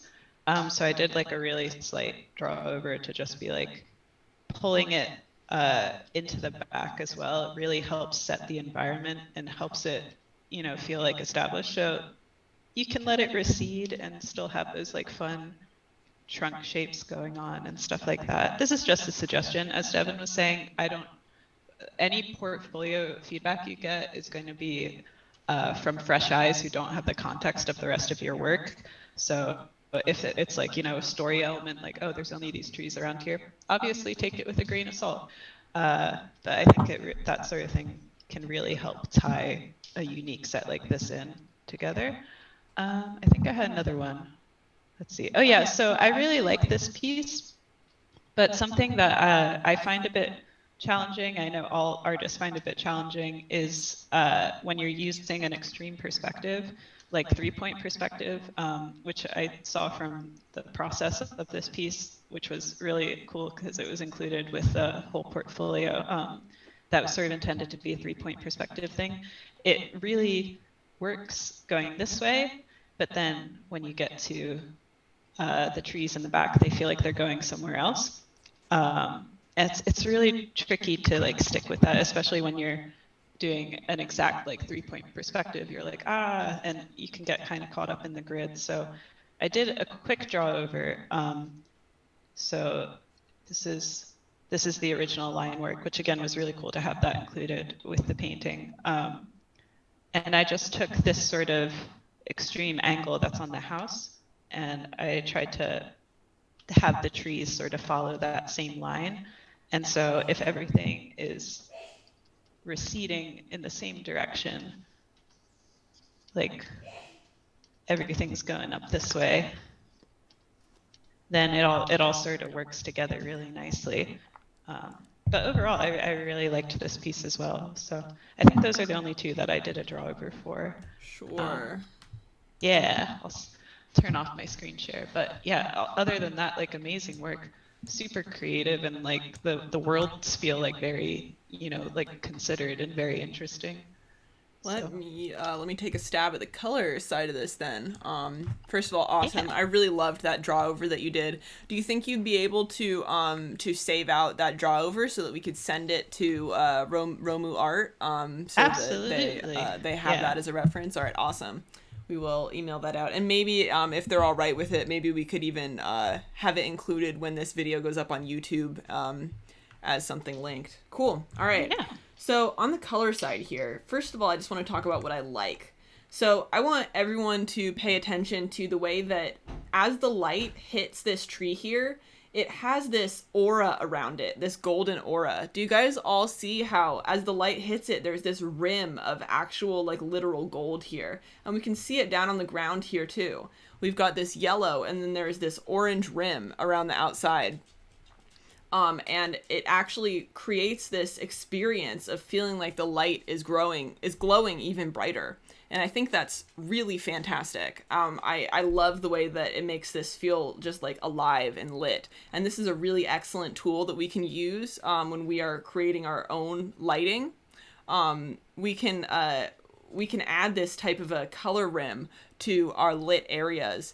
And so I think that's working really wonderfully. What I would love to see more of in this piece, which I don't know what this was a study from. I'm assuming that this was a study. Let's see. Oh, okay, wonderful. Okay, they actually have listed this here. So one thing that I would love to see a little bit more of is the bounce light coming in. So you can see that that this light is hitting this the ground here. And do you see in right next to it, there is actually this warmth that is bouncing up off of the light and hitting the wall. And we can actually see some of that on the pot too. There's this beautiful light that's bounced from the ground up onto the surfaces around it. And we see a little bit of it here, but I would love to actually see that emphasized, because, as background painters or any type of environment painter, if we're working on an animated project, what we want to do is take these like beautiful effects that happen in real life and accentuate them, like bring them into focus even more. So I would love to see this beautiful effect taken and kind of made stronger in some areas to bring in more of that bounce light, maybe some light filtering through this tree, just making that light feel really real and having it be a character that's occupying this space. So that would be my my number one suggestion. My other suggestion is going to actually be to go one more step darker in your shadows, because I think that you could have gone one more step darker in the leaves here and in the pot and in the shadow here. And I think that that would have actually made the whole piece read as a little bit more three-dimensional and real. So those were the things that came to mind on this piece. And then in these pieces, something that I think this is going to be pretty easy tip to take for other people. This is going to be that turning your forms with really concise color distinctions. So for example, in this piece here, you can see that there's this shelf, and although the form is turning over, we've got two different sides to the shelf. It's actually the same base color on both the side and on the top. So what I would like to see is a clear color distinction between the top plane and the side plane. It's going to make this read as a lot more three-dimensional. So if you're having difficulty getting your surfaces to read as three-dimensional, the best tip that I have is just to make sure that all of your forms have distinctions between the planes in color and in tone. So this shelf could get, a lit edge. These shelves that are on the ground, this one that's kind of toppled over and this one here, I would love to see them go darker in the depths of the shelves. I see a little bit of that in this one, but I would love to really get a distinction between these plane changes and have them go, a step darker to really feel like they're receding into the shadows. And I think that same advice could apply in a lot of areas here. I think that we could really, get some more form and volume. Like, for example, the ceiling and the wall here could be slightly different tones. The wall that's facing this way and this wall here, I think these are actually supposed to be having a plane change, but it doesn't read like that because they are the same tone and the same color. So I would recommend emphasizing plane changes in your painting. Final little tip is I think that this moon could have been painted a little bit better. I think it looks a little bit rough, and I think that there's probably a better way to depict it that makes the glow feel a little bit more real. Maybe the sky could feel like it is a little bit less blown out, and that we could create a separation maybe through something like fog rather than the entire back area being blown out. I think that as a final piece of kind of color advice on this, I think that I would actually love to see a little bit more of an emphasis on tone being used to separate foreground, middle ground, and background, because that's not happening very much in here. And this is something that I think everybody should keep in mind when you are building a paint portfolio, is to really keep a color layer that is set to filled with black and set to color on top of everything, and make sure that your pieces have a clear and distinct foreground, middle ground, and background set up with tone. Like, for example, in this piece here, this tree, the tone of it, and this forest here are pretty much the same. And I would love to see this tree go darker and this forest go lighter in tone, so that this tree would feel like it's coming forward, coming toward the viewer, and separate from this forest. So, creating a distinct foreground, middle ground, and background with tone, that could also happen in this piece here with the flowers. It could also happen with this piece here, this nighttime piece, and with the first one that we went over. With this tree in the foreground, it could go darker and have a more full range of value. The midground could have the fullest range of value, being a little bit lighter, and then the background could go lighter with a more condensed value range. And I think using that to create some depth, to start trying to create depth, would be really fantastic. So these are really great pieces. I think the thing here, I'm going to drag me and Faith back over. I think the thing that we both felt so much about this portfolio is just how cool the ideas are. Like, we talked about that when we were looking at it. Like, I don't know if you want to touch on that again. Yeah, I mean, I think I told Devin this again. I've got lots of good anecdotes about my start in BG design being a bit rocky. When I was an intern at Nickelodeon, I had a portfolio review as part of the internship program with one of the recruiters, and I had filled it with stuff that I thought was expected. I was like, must draw living room, that sort of thing. And I showed it to him, and as he flipped through it, he was like, it's kind of boring. And I was like, oh no, it is. And so the sort of task that he sort of set me was more like, why don't you draw something that you're genuinely interested in? Why don't you just sort of approach it as something that's interesting? And that really worked for me. I sort of made a pitch project of my own design, and I drew a ton of backgrounds for it, and those are still in my portfolio today, and those still get me work, which is kind of cool. So, I was really drawn to how already interesting this world was that Rosie was coming up with. Like, there's so much intrigue. I want to know what happened to destroy that one house that's partially in a tree. like, there's so much like environmental storytelling happening. And I feel like that's something that a lot of professionals struggle with. So you're already ahead of the curve if you have that sort of creativity.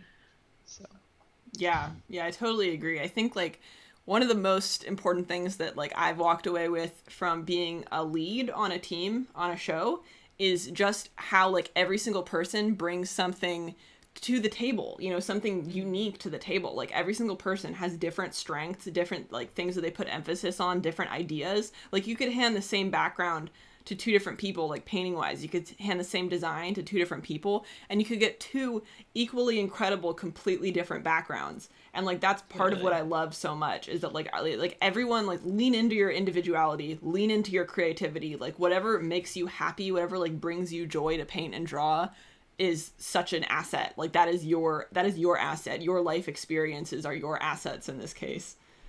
totally, yeah. That's like gotten me the work that I have in my personal portfolio got me the work that I do on Disenchantment, and Disenchantment's very similar. So I'm quite happy because I get to just draw a bunch of castles, which I like drawing anyway. So if it's something that you hated drawing, even if it's like something that's technically very, very good, you can treat it as like a lesson, like, oh, I learned technically how to be good by doing this one background, and then you can be like, but I hated doing it, so it's not going in my portfolio.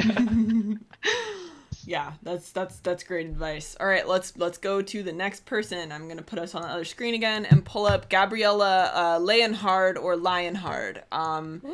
It is. I will also drop a link to her in the chat so that you guys can follow along. This is the next portfolio.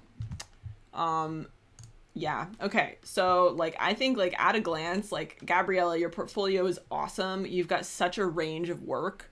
Like there's really a lot of really super fun stuff happening here. It's really fun to browse through.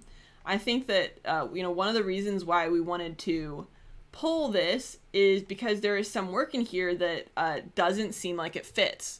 So scrolling down, there are some pieces in here that definitely feel like they could just be omitted. You know, your work up here is so strong and like very focused, and like I can totally see, like, oh, if I was wanting to hire someone for my team, like, oh yeah, what an awesome asset this brings. But then there are some pieces down here that I think maybe they're older, maybe they're for a simpler project, but I think I would just completely omit them. And I think that this is something that everyone should take a look at in their own portfolio, including me, is that we all need to, edit our work down. So, earlier in the BG Art 101 lecture, I talked about how concise and strong is better than vast and weak. Like an art director wants to know that they will only get, the best work from you. They don't want to get to a point in your portfolio and go, oh, like, is that a possibility that I would maybe get that when what I want is this, and like I've had to do that extremely just because, I have 5 years of doing backgrounds, and my early stuff, I eventually just had to start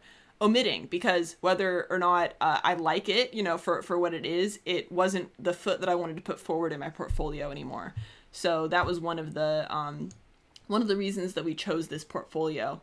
There are also this piece we felt like should be up with the piece that it goes with, which like it's an awesome piece. It goes really well with, it looks like this one. They look like they are the same. They're both rooms. And I would put them near each other so that an art director who is browsing through your portfolio will be able to see how you tackle similar subject matter from different angles, or a different version of it. So that was the primary advice that I had at first. Did you have anything that you want to chime in with before I get into some nitty-gritty with colors? Yeah, I mean, I agree that grouping things that go together is good. There's like a few different shots I'm seeing of the castle that I feel like you could start with the establishing shot of the castle, then go into that sort of side shot that has some of the castle but also barrels in it, and then that town that's surrounding the castle. Because just grouping things together like that, it sets you in like the whole like, oh, this person works on a project, like, and the project is consistent, that sort of thing that you already touched on. But I just wanted to, chime in again with there's loads of like amazing work in this portfolio, but some of it could be edited down. It's important to realize what your work, what like your best work is, and I feel like having that self-editing in your portfolio is really valuable for potential art directors and potential like people who would hire you, because they're like, oh, they know what their best work is. My standing portfolio is always under 10 pieces for that reason. But yeah, Devin, go ahead with the color. Yeah, sure. Cool. All right, let me move us to the other screen again. Awesome. Yeah, I think as like a final note about grouping, art directors or whoever is looking over your portfolios, it's really helpful for them to see multiple versions of the same subject matter in the same kind of location. This is advice for everybody. Like if you have multiple like little kids' rooms, might be nice to put them next to each other. If you have multiple like kitchens or multiple castles, whatever kind of thematic thing, if you've got multiple of the same thing, putting them near each other is really great because it's going to show you have the ability to iterate on a concept, that you can do the same thing multiple ways. So that is just kind of a quick tip. So color-wise, I mean, you've got a lot of really beautiful things going on. There's clearly a style going on in this show, or whatever project this is for. I'm actually not familiar with exactly what the project is. I just had some really minor things. So for example, I would love to see you get a greater variety of colors within your colors. So for example, within these greens, I think it would be really great if the greens were varied a little bit more. It's going to bring some realism and it's going to also bring some interest. And it also will sometimes feel a little bit less not like it, like this style is quite painterly, and it actually can kind of push that painterly feeling. And then similarly, like I think that getting a little bit more variety in these wood tones would be really cool. Like maybe this barrel is a little bit more different than this tree, and the tree is a little bit more different than the barrel and the fence. So those are kind of some quick tips. Is variety in local color is really great, and I actually add that pretty early on in my process. I really like to kind of vary my local colors early on and then unify them with the shading and lighting, if that makes sense. So I will try to establish my local colors as having variation early because it's easier for me to then like unify those variations together with, a more singular light color and a more singular shadow color. Also, I don't know the style guide for this show, so of course, I can't tell you exactly what the answer is for this. Maybe the style guide necessitated that you not do that, but what I'm going to suggest is maybe varying up your edges a bit. I see you doing that a little bit with these bushes, like there's a little bit of this kind of painterly edge. I would love to see maybe these mountains like go softer, and like recede in space and like really feel like they're pushing back. Same with kind of the back parts of this castle. Like I would love to see some of your edges really be lost, and then I would love to see other edges be really focused on and become like really important silhouettes. From kind of a portfolio level, I think also some of these shapes that you've got going on here are maybe getting a little bit repetitive. Just varying the shapes just a little bit, just so that it doesn't feel like, oh, this tree is about the same size as this tree, which is about the same size as just this tree, and this hill is about the same size as this hill. That kind of thing, just varying it a little bit more, getting a good mix of small, medium, and large shapes is always something that I recommend. It really helps make things a little bit more organic. So somewhere that's happening here is like these three trees are kind of all the same size. So maybe one of them could have been, kind of in front more, and then the other two could have been like receded a little bit, whether through color or edges or size, just something to not make it feel like it's same over and over and over again. Unless, of course, the style guide is asking you to do that kind of repetition, which sometimes will be the case for a show. Devin, can I interject one thing on Yeah. this one too? Mm-hmm. So I really love that like peachy color that's on the castle, and something that I feel like works really well. I'm not a peachy painter, but something that I feel like works really well to establish a more unified composition is when that color is repeated. And I like, or like when like a key color like that pops out gets repeated, and I like it. I like the way that that color, an iteration of that color, is sort of bounced onto the tree on the far right, and I feel like it would like this piece would hugely benefit from having a similar like peachy color on a spot on that like dirt patch on the ground. I don't know if you agree with me, but like Totally agree. Yeah, I that sort of super like agree. bouncing triangle of the same color, I feel like really helps the composition of a piece. But that's just me. No, that's a great tip. Yeah, repeating colors will really help create a unified palette. That's done really well here. I think this is a really strong opening shot. I think this is the right choice, like the very first one in this portfolio. I think this is the right choice for an opening shot. It is very powerful. It's beautifully painted, and the color palette feels very unified while having enough variation that it feels interesting. Like it never feels boring, but it all feels like it belongs, which can be a difficult balance to maintain.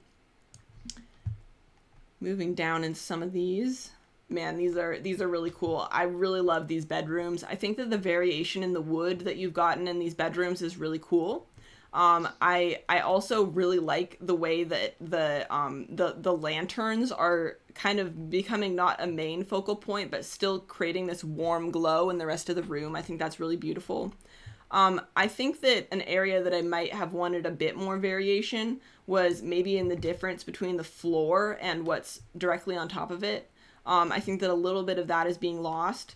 And then I also might have wanted to see the two walls separate either in tone and or color from one another a little bit more, just to get a little bit more of that like three-dimensional read.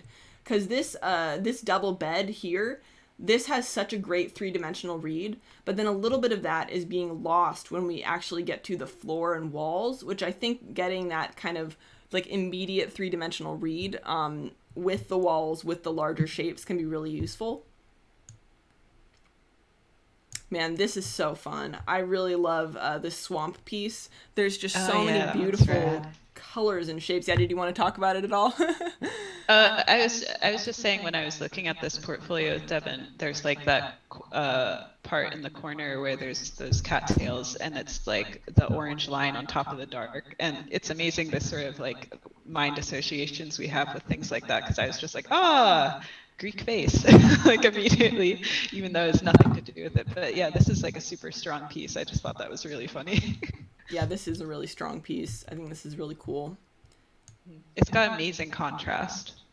It does, yeah. It also has a really great like foreground, middle ground, background without being a super easy or obvious value structure. So I think that might be something important to hit on. Like, your value structure doesn't always need to be dark in front, medium in middle, and light in back. You know, you can really vary the value structure and still get a strong foreground, midground, background read. I think if I were going to do anything to this piece, I might unify the sky a little bit more. There's a lot going on kind of everywhere, and I'm wondering if maybe the sky could be a little bit more of a rest area, at least near the horizon.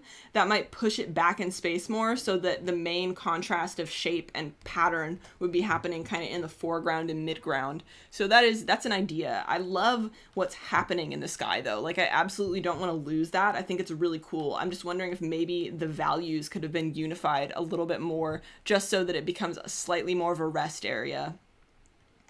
Yeah, and this pan is really cool. This giant background pan. The colors are really unified. You got a really stunning, beautiful portfolio. I think, like final notes wise, I think just what we talked about before, editing it down a bit, I think is going to do you some good. Mm-hmm. Yeah. Totally. Awesome. Yeah, I love this portfolio. It's so fun. Great. Cool. Awesome. Let's move on. Thank you so much for submitting. Both of you who we've reviewed so far. Everyone, thank you for submitting. Everyone who submitted, thank you so much for submitting. I hope we're going to be able to do this again. These take a lot of planning, so it's probably not going to be extremely soon, but definitely going to keep trying to do this as much as possible.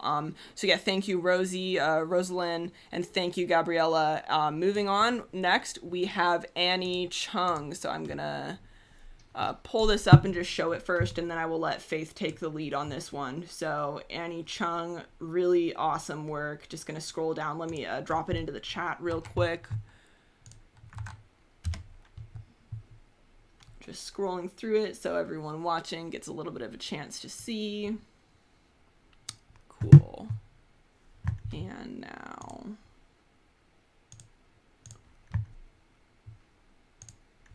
let me pull you over. All right, you are on. You can go ahead and share your screen, Faith.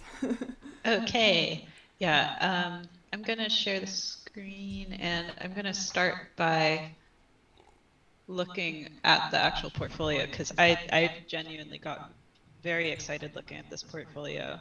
And one of the reasons I got excited was these thumbnails are extremely good. Like the thumbnail language, shape language, is just like chef kiss after chef kiss. It's just very strong. Like you have big shapes going, and they lead the eye in such an interesting way. I also really love the specificity. Like this kitchen, for example, this is a lived-in kitchen. You can tell that this kitchen sees a lot of use. It's, you can tell a lot about the personality of whoever is living there. It's just fantastic. Although looking at this one, I would say that contrasting the sort of side that has a bunch of stuff, especially because there's a direct light to dark contrast, it feels a bit disconnected from the rest of the piece. So maybe pulling some of that clutter over into the other side just to tie everything in, because you have a huge level of detail on one side and then a resting area visually in the middle, which is nice, but then you need to pull it back in on the side, on the far right side. But in any case, the main pull that I took from these pieces, which again, I'm like really enamored by, is like these super charming thumbnails. And I feel like some of the shape language and some of the really smart, visual like shorthand is getting a bit lost in some of the end pieces. So this one I'm gonna pull up on my screen real quick because, oh, wrong one. One sec. No, okay. Oops. Sorry, guys. So this one, I really liked the overall like composition, but I feel like if you look at the thumbnail there, which is blown out of proportion, so it's a bit blown out, but even then it's got such a strong shape and rhythm to it. So I will give an example of what I mean. Like the eye is led through this piece really, really well in the thumbnail, and it goes like, like it goes like this, and then it's like all this energy going up to here, and then there's this big swooping shape that goes down here. You have this repetition that goes there. We get led back up here. The cloud pulls us back this way. And so your eye is just sort of going around and around on this piece in a way that makes it really effective and really visually interesting and punchy without being overwhelming. And I feel like even though I really like the finished piece, I feel like some of that energy is a bit lost because it gets a bit broken up. And this is something that I feel like a lot of background designers continue to struggle with. At a professional level, is the sort of like, once you take your thumbnail, when you tighten it up, it loses some of that energy. So for example, the rhythm gets broken up a bit because we don't have this big like swooping shape anymore. We just get sort of broken up like nah, nah, nah, and then it leads us straight into like this sort of miasma. There's not really much happening here to lead your eye anywhere else. And similarly, we go up here, and then there's nothing to lead your eye anywhere else. And so even though we have this like nice shape language, we're getting sort of stuck on certain parts of the piece, and it doesn't feel completely unified in the same way that the thumbnail does. And so something that I would recommend is, this is something that I did in college. I had a professor who at the beginning of every class, we would do, I think it was 10 thumbnails in 30 seconds, and he would give us a prompt list. It would be something like this. So it would be like 2 circles, 1 triangle, 3 straight lines, and we had 10 index cards and 30 seconds to draw 10 of them. And basically the idea was to just get the quickest and most diverse read of all these compositions. So I did a couple examples. It would be things like this, and the idea was that you were sort of like letting the composition become like the most important thing, and letting the rhythm lead your eye around, and understanding, hey, this works, hey, this doesn't work, why is that? And as I was telling Devin before we started this, as soon as he introduced people into this, everyone got way worse. Because as soon as he was like, okay, have one person, one circle, everybody got very stiff. Everybody got very about rendering the person well, as opposed to making them a shape composition element. And I think the same applies for background design. If your piece is feeling like very energetic, sort of understanding why this energy is something you want to maintain, and similarly understanding how it might get lost. So I would just sort of, again, this piece is by no means like anything other than great. It's very nice. I love the specificity. I love that you can feel where this is, and it feels like a very loved place. But maintaining that energy and those strong diagonals is really difficult, but really rewarding.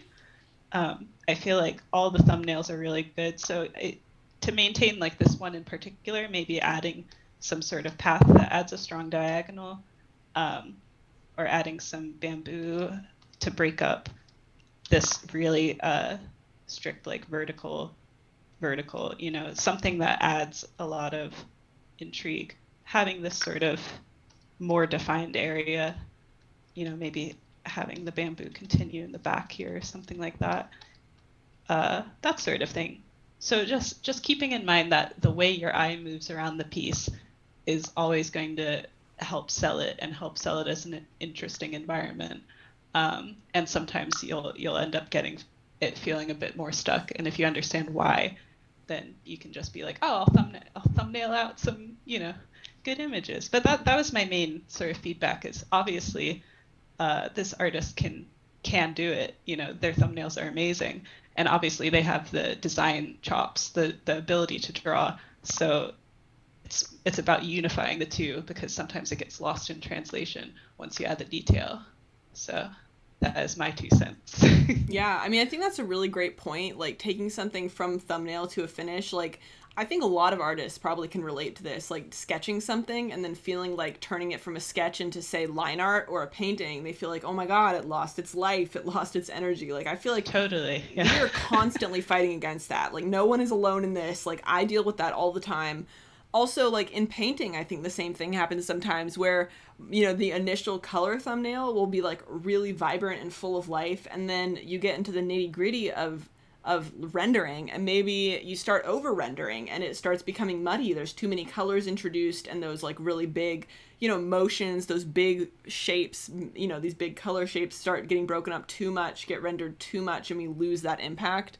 Super common. Like, if you struggle with this, don't worry. I think most people do. Like, losing that life and energy is something we're constantly fighting against. But just like keeping that in mind and really trying to be like conscious about what is giving our art that life. Like, rather than just saying, oh, this sketch has life and the line art doesn't, thinking, what about this sketch has life? What could I integrate into my line art or into my painting that would maintain that life? Like, what creative solutions can I come up with that would maintain that life, that motion, the emotion, whatever it is that we feel like we're losing? I think that is super valuable. Yeah, I feel like some of the easier tricks, for me at least, are like, if you're working on something and you feel like it's getting a bit like muddy, a bit over rendered, pulling way out and looking at it is helpful to see if the structure is still there or if it's getting a bit like meh. I feel like that's more of a tip for painting than if you do line art like I do. But I also find myself, especially in my personal work, if I feel like the energy has been lost, I add hair and I add it as a strong diagonal, and it's just going wherever I need a diagonal to be, so it makes absolutely no sense, but it does help the piece. And I would also recommend just sort of getting comfortable with like pulling lines, just sort of taking whatever utensil you have and just being like, ugh, and getting comfortable with that. Doing that as many times as it takes, because the energy of not like stopping and noodling around on the line is actually going to read really, really powerfully. Yes. But yeah, I love this portfolio. I love the specificity. It obviously has a lot of character and a lot of heart. So I just want to keep pushing it in the right direction. Let me scroll through it one more time, see if there's anything else we want to talk about. I mean, I think this is a really great, really strong portfolio. I love the addition of these thumbnails. I think it really shows the thinking and it shows the ability to iterate. I know we've talked about this before, but not showing an art director, showing whoever is reviewing your portfolio that you are not too precious with your ideas, you are able to throw it in the can and iterate and try something new is such a strong skill to display. And I really think that this portfolio is showing that strongly. I think that another note with kind of a similar thing. I think that some of the values in your thumbnails are actually a little bit stronger than the values in the final pieces too. Like I'm like kind of cluing into this local marketplace scene where in the thumbnails the silhouettes are really strong. Like the silhouettes in your thumbnails are so strong. It is so clear exactly what the foreground, middle ground, background is. But then when I look at the final version, when I squint, it actually all kind of unifies into about the same shade of gray. I would really love to see some silhouettes come back in. Like, this is such a cool shape. There's so much happening here. There's so many fun things happening in here. I would love for this foreground element to really read as the darkest, to come forward and to feel like, oh, wow, this is in the front. It is sitting in front of everything. There's ways we can do this through just value. You can do it through edges. You can do it by softening or breaking up the edge a little bit. Same with this foreground shape. I would love to get a clear read on the foreground, and then I would love for these characters to sit behind it, but to also still silhouette. So, it can be a challenge sometimes because, the characters need to read as the characters that they are. They need to have the full range of color and value that the characters would. But just finding a way to unify them enough so they read as one plane in the piece and that they stand out from the background a little bit more. And, as a final thing, I would love to see these back buildings push back a bit. I would really love to see them recede in space so they're not coming forward quite so much. And then I would love to see these distant buildings really recede. I'd love to see those like really kind of disappear back in space so that it's clear that this path, this road is leading our eye forward in the piece and really getting a clear separation of foreground, middle ground, and background. And like Faith said, you clearly know how to do this. Like, you're doing it so effectively in your thumbnails. I would love to see you pull that same bravery. Like, I would love to see you be as brave with the tones that you use in your final images as you are in your thumbnails. I think that that's something that ink drawing has really taught me a lot. I do Inktober every year. I love Inktober. Not Spawn, just love Inktober. But one thing that it really taught me is like, oh my God, I'm going all the way to black. And while in painting, we may not go all the way to black. You know what I mean? You might not actually go to black. Just bringing that level of boldness to the decisions that you make and the silhouettes that you're creating can be really, really valuable. Yeah, something else design-wise that I'm noticing now, looking more at the marketplace shot, is like there's this sort of tentativeness to varying up the storefronts that I feel like is, it's not quite as tentative in the thumbnails. If you have like a ledge that's sticking off of a building or something like that, you want it to like stick off the building. You don't want it to get in the way of action, but it reads a lot more as like a actual building versus like a facade, like a Hollywood film sort of like painted building front, that sort of thing, like a standee. You want it to have that sort of life where it's like if you looked at it from the side, it would have a bunch of protrusions. It would almost be like a face. So if you have that type of building, just lean hard into that. Let it be that sort of character-filled intruding into the street sort of thing that you want it to be, because it adds a lot to making the place feel like it's real as opposed to just sort of a set. That's a great tip. Yeah, totally. I completely agree with that. I think that we have about covered this. Thank you so much for submitting, Annie Chung. Yes. It was a pleasure to look through your portfolio, as it was to look through everybody's portfolios. Let's move on to the last one. We've got a little over 20 minutes left. We actually have almost a half hour left, so we may have a chance to get to some of your questions. So let's do this. Final portfolio. Yay. This is Sang Lam. And this portfolio is beautiful. I mean, like the colors, the concepts, it's stunning. It's really incredible. Like the range that's shown, the shape language, the textures. There's so many fun, beautiful things happening. Let me drop this into the chat.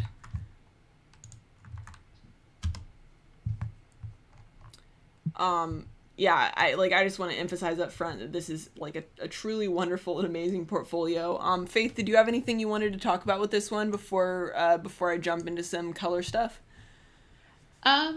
No, I mean, similarly to all of the ones, Devin sent me like a pared down list, and then I sort of helped pick the sort of final contender pieces. And similarly to all the other ones, I just really responded to the love for, that's felt through this. Like, you can really feel the personal touches, the personal interest in all of these backgrounds.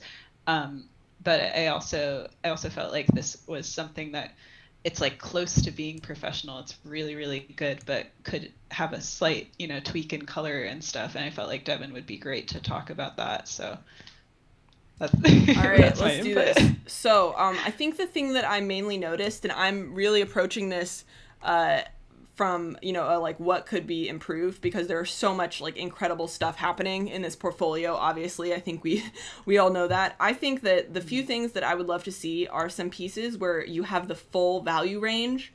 And what I mean by that is that there aren't very many pieces in here. This one here is almost doing it. This one is pretty close to doing it, but most of these pieces are really staying in the midtones. They are, and that's okay. They're very creamy. They're very pastel. But if I were looking to hire for a production that needed some high contrast, going all the way to black or close to black, like really full value range pieces, I would love to see at least a few examples of that. And like, for example, even these pieces that are at nighttime, like this one I think is a good example. Even these nighttime pieces I think are still feeling very creamy and dusky.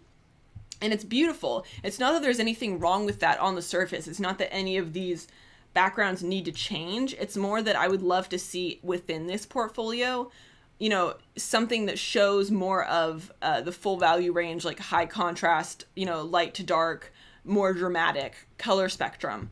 And I think that just adding, one or two pieces in that show that kind of a color range is going to really help you. I think that will, it'll help you be able to have your design sense and your color sense apply to more projects, just because like what you've got going on is such a beautiful, like unique look. And I think it's wonderful. Like everyone should absolutely bring their own voice. And I think it's wonderful. Like you so clearly have your own voice. I think just taking that and pushing it just a little bit to bring in a little bit more of that drama, that contrast, and just at least a few pieces, I think is going to be a big asset for you.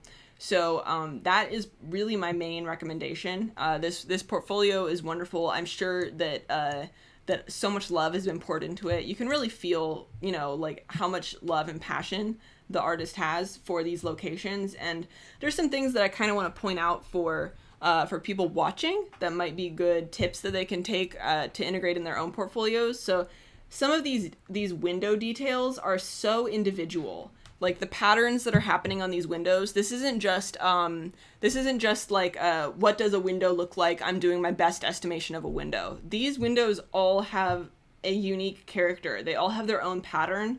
They all feel like they've been studied and like that the artist learned from what window patterns exist and chose the designs that would fit the scene best. And I think that is something that is a really great tip for everyone to take away. If you're about to draw or paint a chair, rather than just thinking, oh, what does a chair look like, and doing your kind of best median estimation of like, oh yeah, that's a chair, when you do that, sometimes that's the case. Sometimes a chair needs to just completely sit into the background and not draw any attention, and it should just be the most basic chair. But when we're designing, when we're thinking of design elements that are going to bring individuality and personality, like really going in and finding references and making it individual, making it unique, making it feel like its own character, like having each element tell a story, like each one of these lanterns has its own shape, its own color scheme. I love that this one feels transparent. I love the pattern that's happening on the outside. Like all of these very individualized balconies, this one has a cat. There's different plants. This one has laundry up. These are all like beautiful storytelling elements that makes this its own unique location. Yeah, and something I noticed about this one in particular is the repetition of color throughout a piece in like little spots that I was mentioning with an earlier portfolio is like you can see in the lanterns that's like really smartly utilized. There's the purple that's up almost hidden behind the tree branch and then continues into a lantern and then continues into a lantern, and then eventually sort of that purple fades out and there's purple repeated on that building to the right, etc. Like that sort of repetition of spots of color will help the piece feel unified without feeling like it's a wash, like it's all muddied and all like one color, if that makes any sense. Yeah, that's super great. Yeah, the repetition of color in this is wonderful. And the way that the colors are made more extreme in some areas and then more muted in other areas, but still feel like they're in the same family is, as Faith said, chef's kiss. Yeah, there's a lot of really awesome stuff happening here. And as someone in the chat mentioned, environment as character, I think is really coming through here. And I think that it's really strong in your portfolio. And I would say to even maybe lean into that further, like keep pushing for that environment as character. You're doing such a great job with it. And I think this is something that a lot of people can walk away with. Like, it's just happening. It's happening everywhere. All of these locations feel like they've got a story. You know, these people are doing something. It feels like they're here for a purpose. This cat is doing something. This frog is doing something. You know, there's so much information that I feel like I can grasp about this environment just based on this one scene. And I think that that kind of environmental storytelling really sets artists apart. This living room, Faith and I both were so impressed by. There's just so many fun individual elements in here. Something that I want to point everyone to in the chat is the variation in color and texture that's happening in here. This is so fun. The way that it looks like it's done with a pretty simple brush. You know, I doubt that this was done painstakingly. It looks like a Photoshop brush was used to create this texture that really makes it feel like peeling old paint. Like, it's got character. It feels like it's chipping away in some areas. It looks like a brush was used for this wood. And this wood here, you know, there's weathering that's taking place. This one here, there's some kind of rake brush that was used to create the wood grain. This is really smart use of digital tools.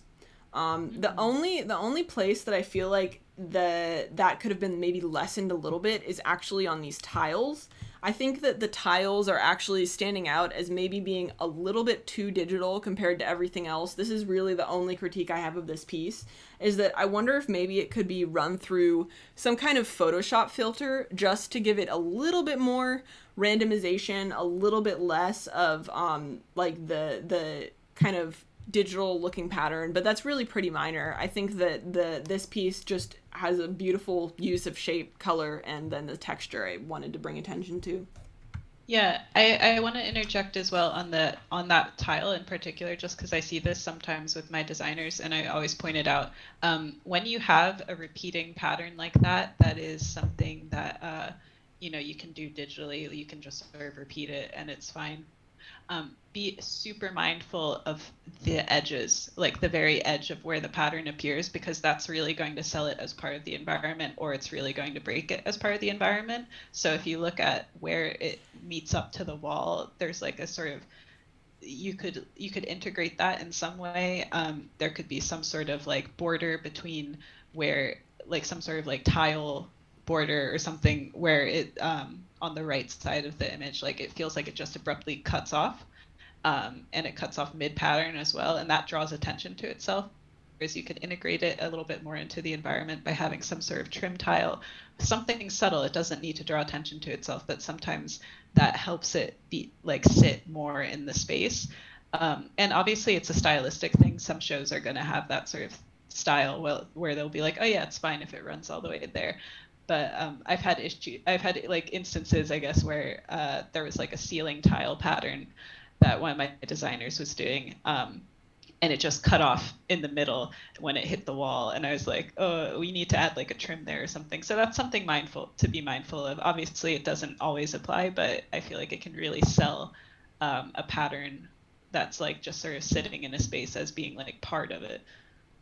Yeah, that's a really good tip. I think one last piece of advice that I have, which this doesn't necessarily apply. It might be that this style is just necessitating this not existing, but it might be nice to get some occlusion shadows in where some of these walls meet. Just like if you look at a wall, like any wall in your room, where two walls meet or where a surface meets another surface, there's usually just a little bit of darkness that happens that can make it feel more three-dimensional. And it really, like, if this is done correctly, it shouldn't stand out. It should completely blend in, and it should feel like exactly like part of the rest of the, you know, the paint on the wall. But it would just create a little bit more of a three-dimensional look. And I think that could be implemented like under these chairs and where and under this this piece of furniture here, like in these kind of interior areas where light would have a harder time reaching. This is just kind of a nice thing that I like to suggest, like for everyone watching, check and see if your paintings have this. And if you don't add any of it, maybe try adding just like a little bit of soft shadow lines, you know, blended in, not meant to come forward or stand out, but just creates a little bit more of a three-dimensional look where objects meet one another. Yeah. Cool. Well, I think that that is it for our portfolio reviews. Thank you so much, Sang. This was wonderful. I think we have time for just a couple of audience questions before this ends. We've got 15 minutes left. Yay! All those portfolios were super wonderful. So thank you everybody who submitted. It was very difficult to pare them down. I know Devin had an even harder time because she sifted through all of them, and she probably was just like, the whole time, because it's just fantastic to see like different people's approach to the same, subject matter, which is cool. Yeah, super agree. So yeah, if anyone has portfolio questions, go ahead and drop them in the chat. We will try to get to a few of them in this last 15 minutes before it's time to take off. No one has asked questions while you're reviewing, so you guys are so respectful. But yeah, go ahead and drop your questions in now, and we have time to get to a few of them. There's 15 minutes left. Yeah, I could show, if we have some time, I could also just show what I did to my own portfolio when I was applying for places. I can show the project. You should totally do that. I think everyone would love that. Yeah. I'll run through it. It's just to get your brain starting to go on this sort of thing. So one sec, let me share my screen. So the project that I gave myself was, I'm trying to remember. I just treated it like a show pitch, and it was basically, it was like an evil necromancer, and it was a story about the like staff that worked at his mansion and they were just normal people, and they had to maintain his like horrible mansion full of like curiosities and stuff. And I was like, awesome. And then I just went nuts with it. So this was, I think, the dining room. And I had lots of fun. This was the library. I made like characters and stuff to go with this, but they were secondary to just doing background design. I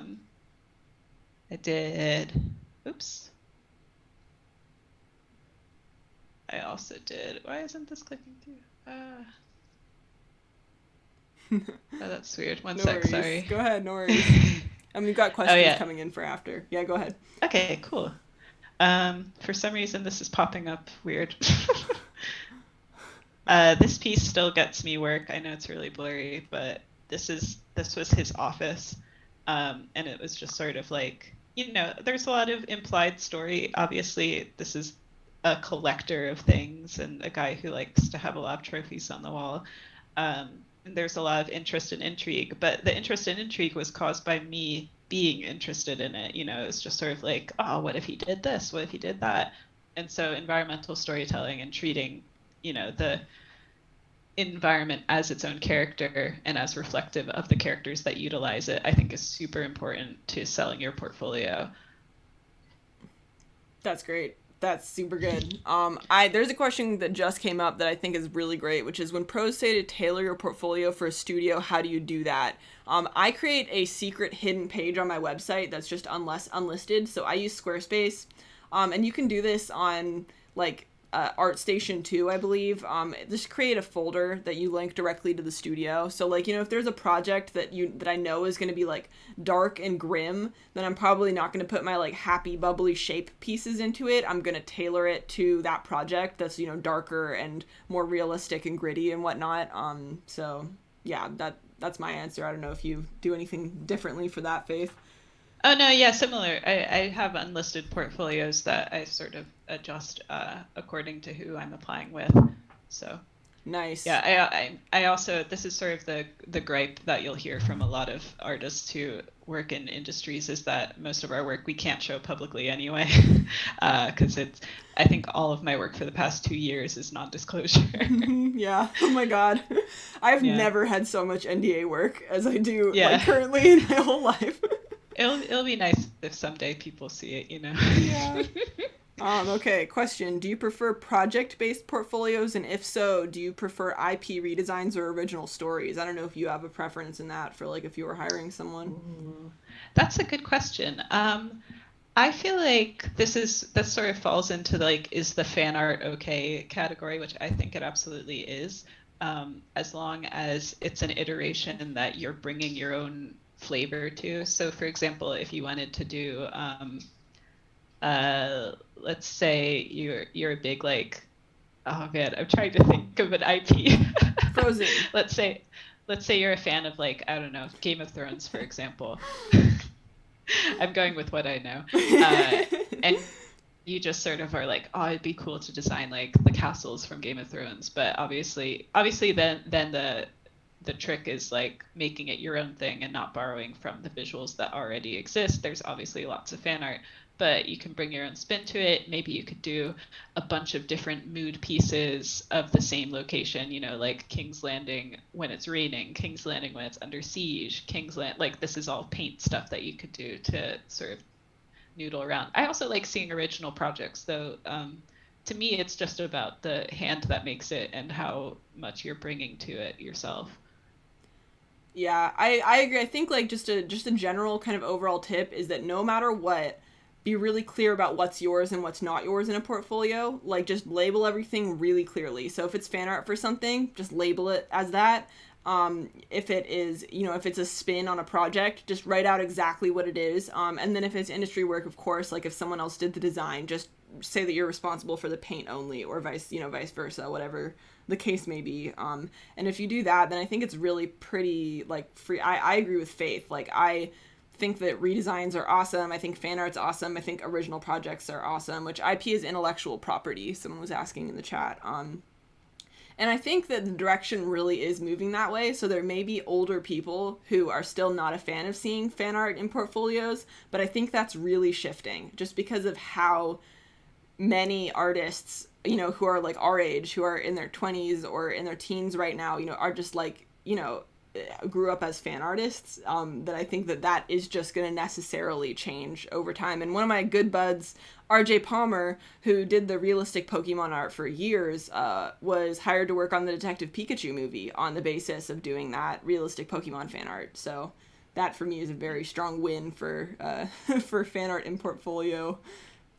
But definitely it's putting your own spin on it. Like I think that if you're doing something of an existing IP, it has to be making your own choices. Like I think that what is important is showing like what you're bringing to it. Like, you know, if there are a really great project that I always say is if you're a really big fan of, say, you know, some property like a TV show, like Steven Universe or a Disney movie, and you want to draw fan art, but you also want to put your own spin on it and show what you can do, change some aspect. Maybe the characters are older. Maybe it takes place in a different location. You know, it's just whatever you're doing to show that you can make your own design decisions, I think is the kind of the number one thing.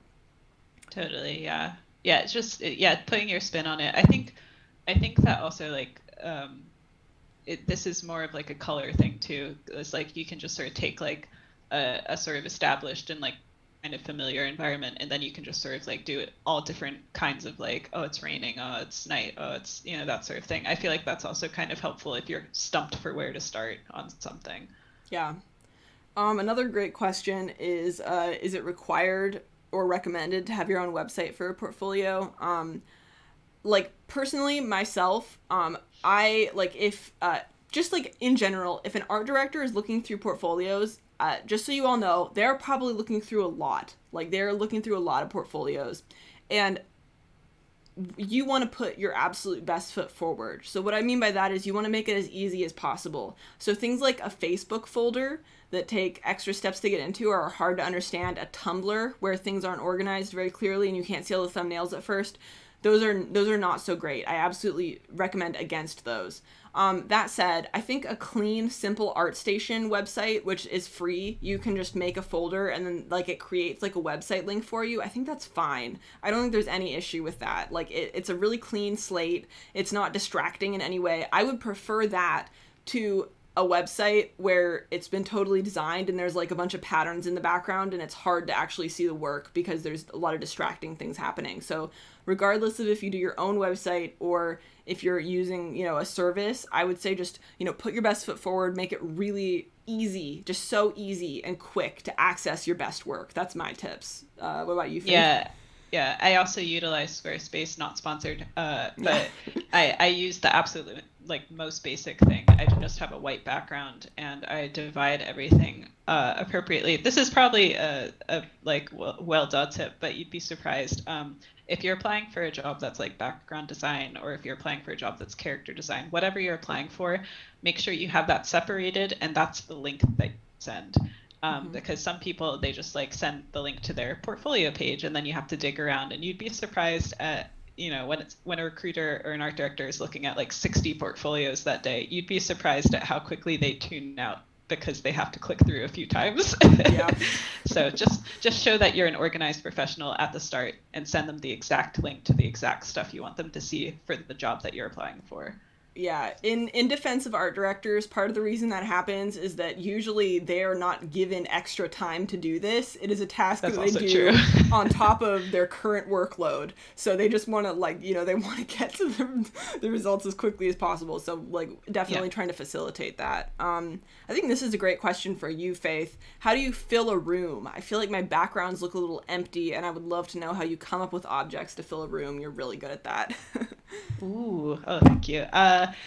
Yeah, I think part of it is considering the actual, as we talked about earlier, the sort of composition and having the rhythm of various like pieces of the set lead your eye around. I feel like that can really forgive a lot of empty space because you do want it to be usable as an environment for action to happen in. That's the main issue, I feel like, is I want to fill spaces with like as much stuff as possible. I personally love clutter, although you wouldn't know it from the room behind me. But it's sort of like you have to make it still work and still be something that feels lived in without being something that is unusable to animate. So I push as much stuff against the edges as possible. I push a lot of stuff. I try to, if the middle is feeling a bit empty, I'll add interesting texture, like a nice wood grain or something, something that leads the eye around. Every now and then I'll find myself doing a project where there's like intentionally like not that much stuff happening just because of the art direction. And if I feel like a wall is particularly blank or something, I'll just you'll probably see this in like Steven Universe or Adventure Time, just a couple like chips, just a little like tick tick. And you'd be amazed at how much that does because it continues to ground the thing that you're looking at as like, this is a wall. And as long as that texture that you add, even sparingly, is consistent across it, it'll sit a lot nicer in the space. But past that, I would design with intention, have a few sort of like hero elements to the background that you feel like people should be looking at. Like, you know, if it's a scientist, have like a creepy scientist or something, have some sort of like in the foreground, some sort of elaborate like jar with a specimen in it. And then you can let like the test tubes be a lot less elaborate behind it because you've already established through that one more detailed piece, like, oh, this guy's, you know, doing something weird. I hope that helps. Yeah, I think that's great. I mean, my only other tip is just to use Pinterest, which, like, as an artist, we're kind of conditioned to hate Pinterest because they steal our work. You know what I mean? Often. Like, they just like repost stuff without our name attached. But it's such a great tool. There was a tweet going around earlier. I can't remember who it was by, but it was so good. It was like, as an artist, I hate Pinterest, but as an artist, I love Pinterest. It was so good. I'm like, it's so true. Yeah, I only got Pinterest like this past year, and then I was like, oh, it is good. Yeah. Okay, I'm just going to do one last question because we are actually already at time. We're 1 minute before time, and that is how often do we update our portfolio? And if I am actively looking for work, I will update it every time I make a new piece that I like. If I am not actively looking for work, I will update it like once or twice a year. Yeah, I'm just sort of in an NDA situation where I don't do outside of work. I really don't do that much in the way of backgrounds, but I have tons and tons of backgrounds that I'm sitting on in an NDA portfolio that I can like show to studios. So yeah, when I'm looking for work, I'll update that like pretty routinely, but when I'm not, yeah, maybe once a year. My public portfolio never gets updated or hardly ever gets updated. Which is why you want the pieces that you have in it to be as strong as they can be, because again, I still do get work interest from the pieces they have in there that are, I think, 3 years old at this point, 4 years old almost. Yeah, cool. Great. Well, guys, we've done it. That was a 4-hour stream. God, thank you all so much for coming. This was fantastic. Again, like I've said, I'm going to try to do this more. I'm working on the second one already. I'm going to try to cover a variety of topics, starting with what I'm familiar with, so animation things, branching out also into stuff like games and illustration. Thank you, Faith, for coming and reviewing portfolios with me. God, yeah, thanks, guys. I don't know what else to say. You guys have all made this fantastic. You guys have been such a wonderful chat. Like, it is so incredibly rare that, like, you know, this stream has had 500 to, like, 900 people in it, and the chat has been so kind and positive. Like, that's incredible. You know what I mean? Like, that's really a testament to how wonderful this community and how wonderful all of you are. Yeah, again, thanks for coming. The recording will be up in a week or two. I have to immediately get started on adding closed captions and make sure that everything is edited and accessible and whatnot, but I'll get started on that ASAP. Do you have anything else you want to say, Faith?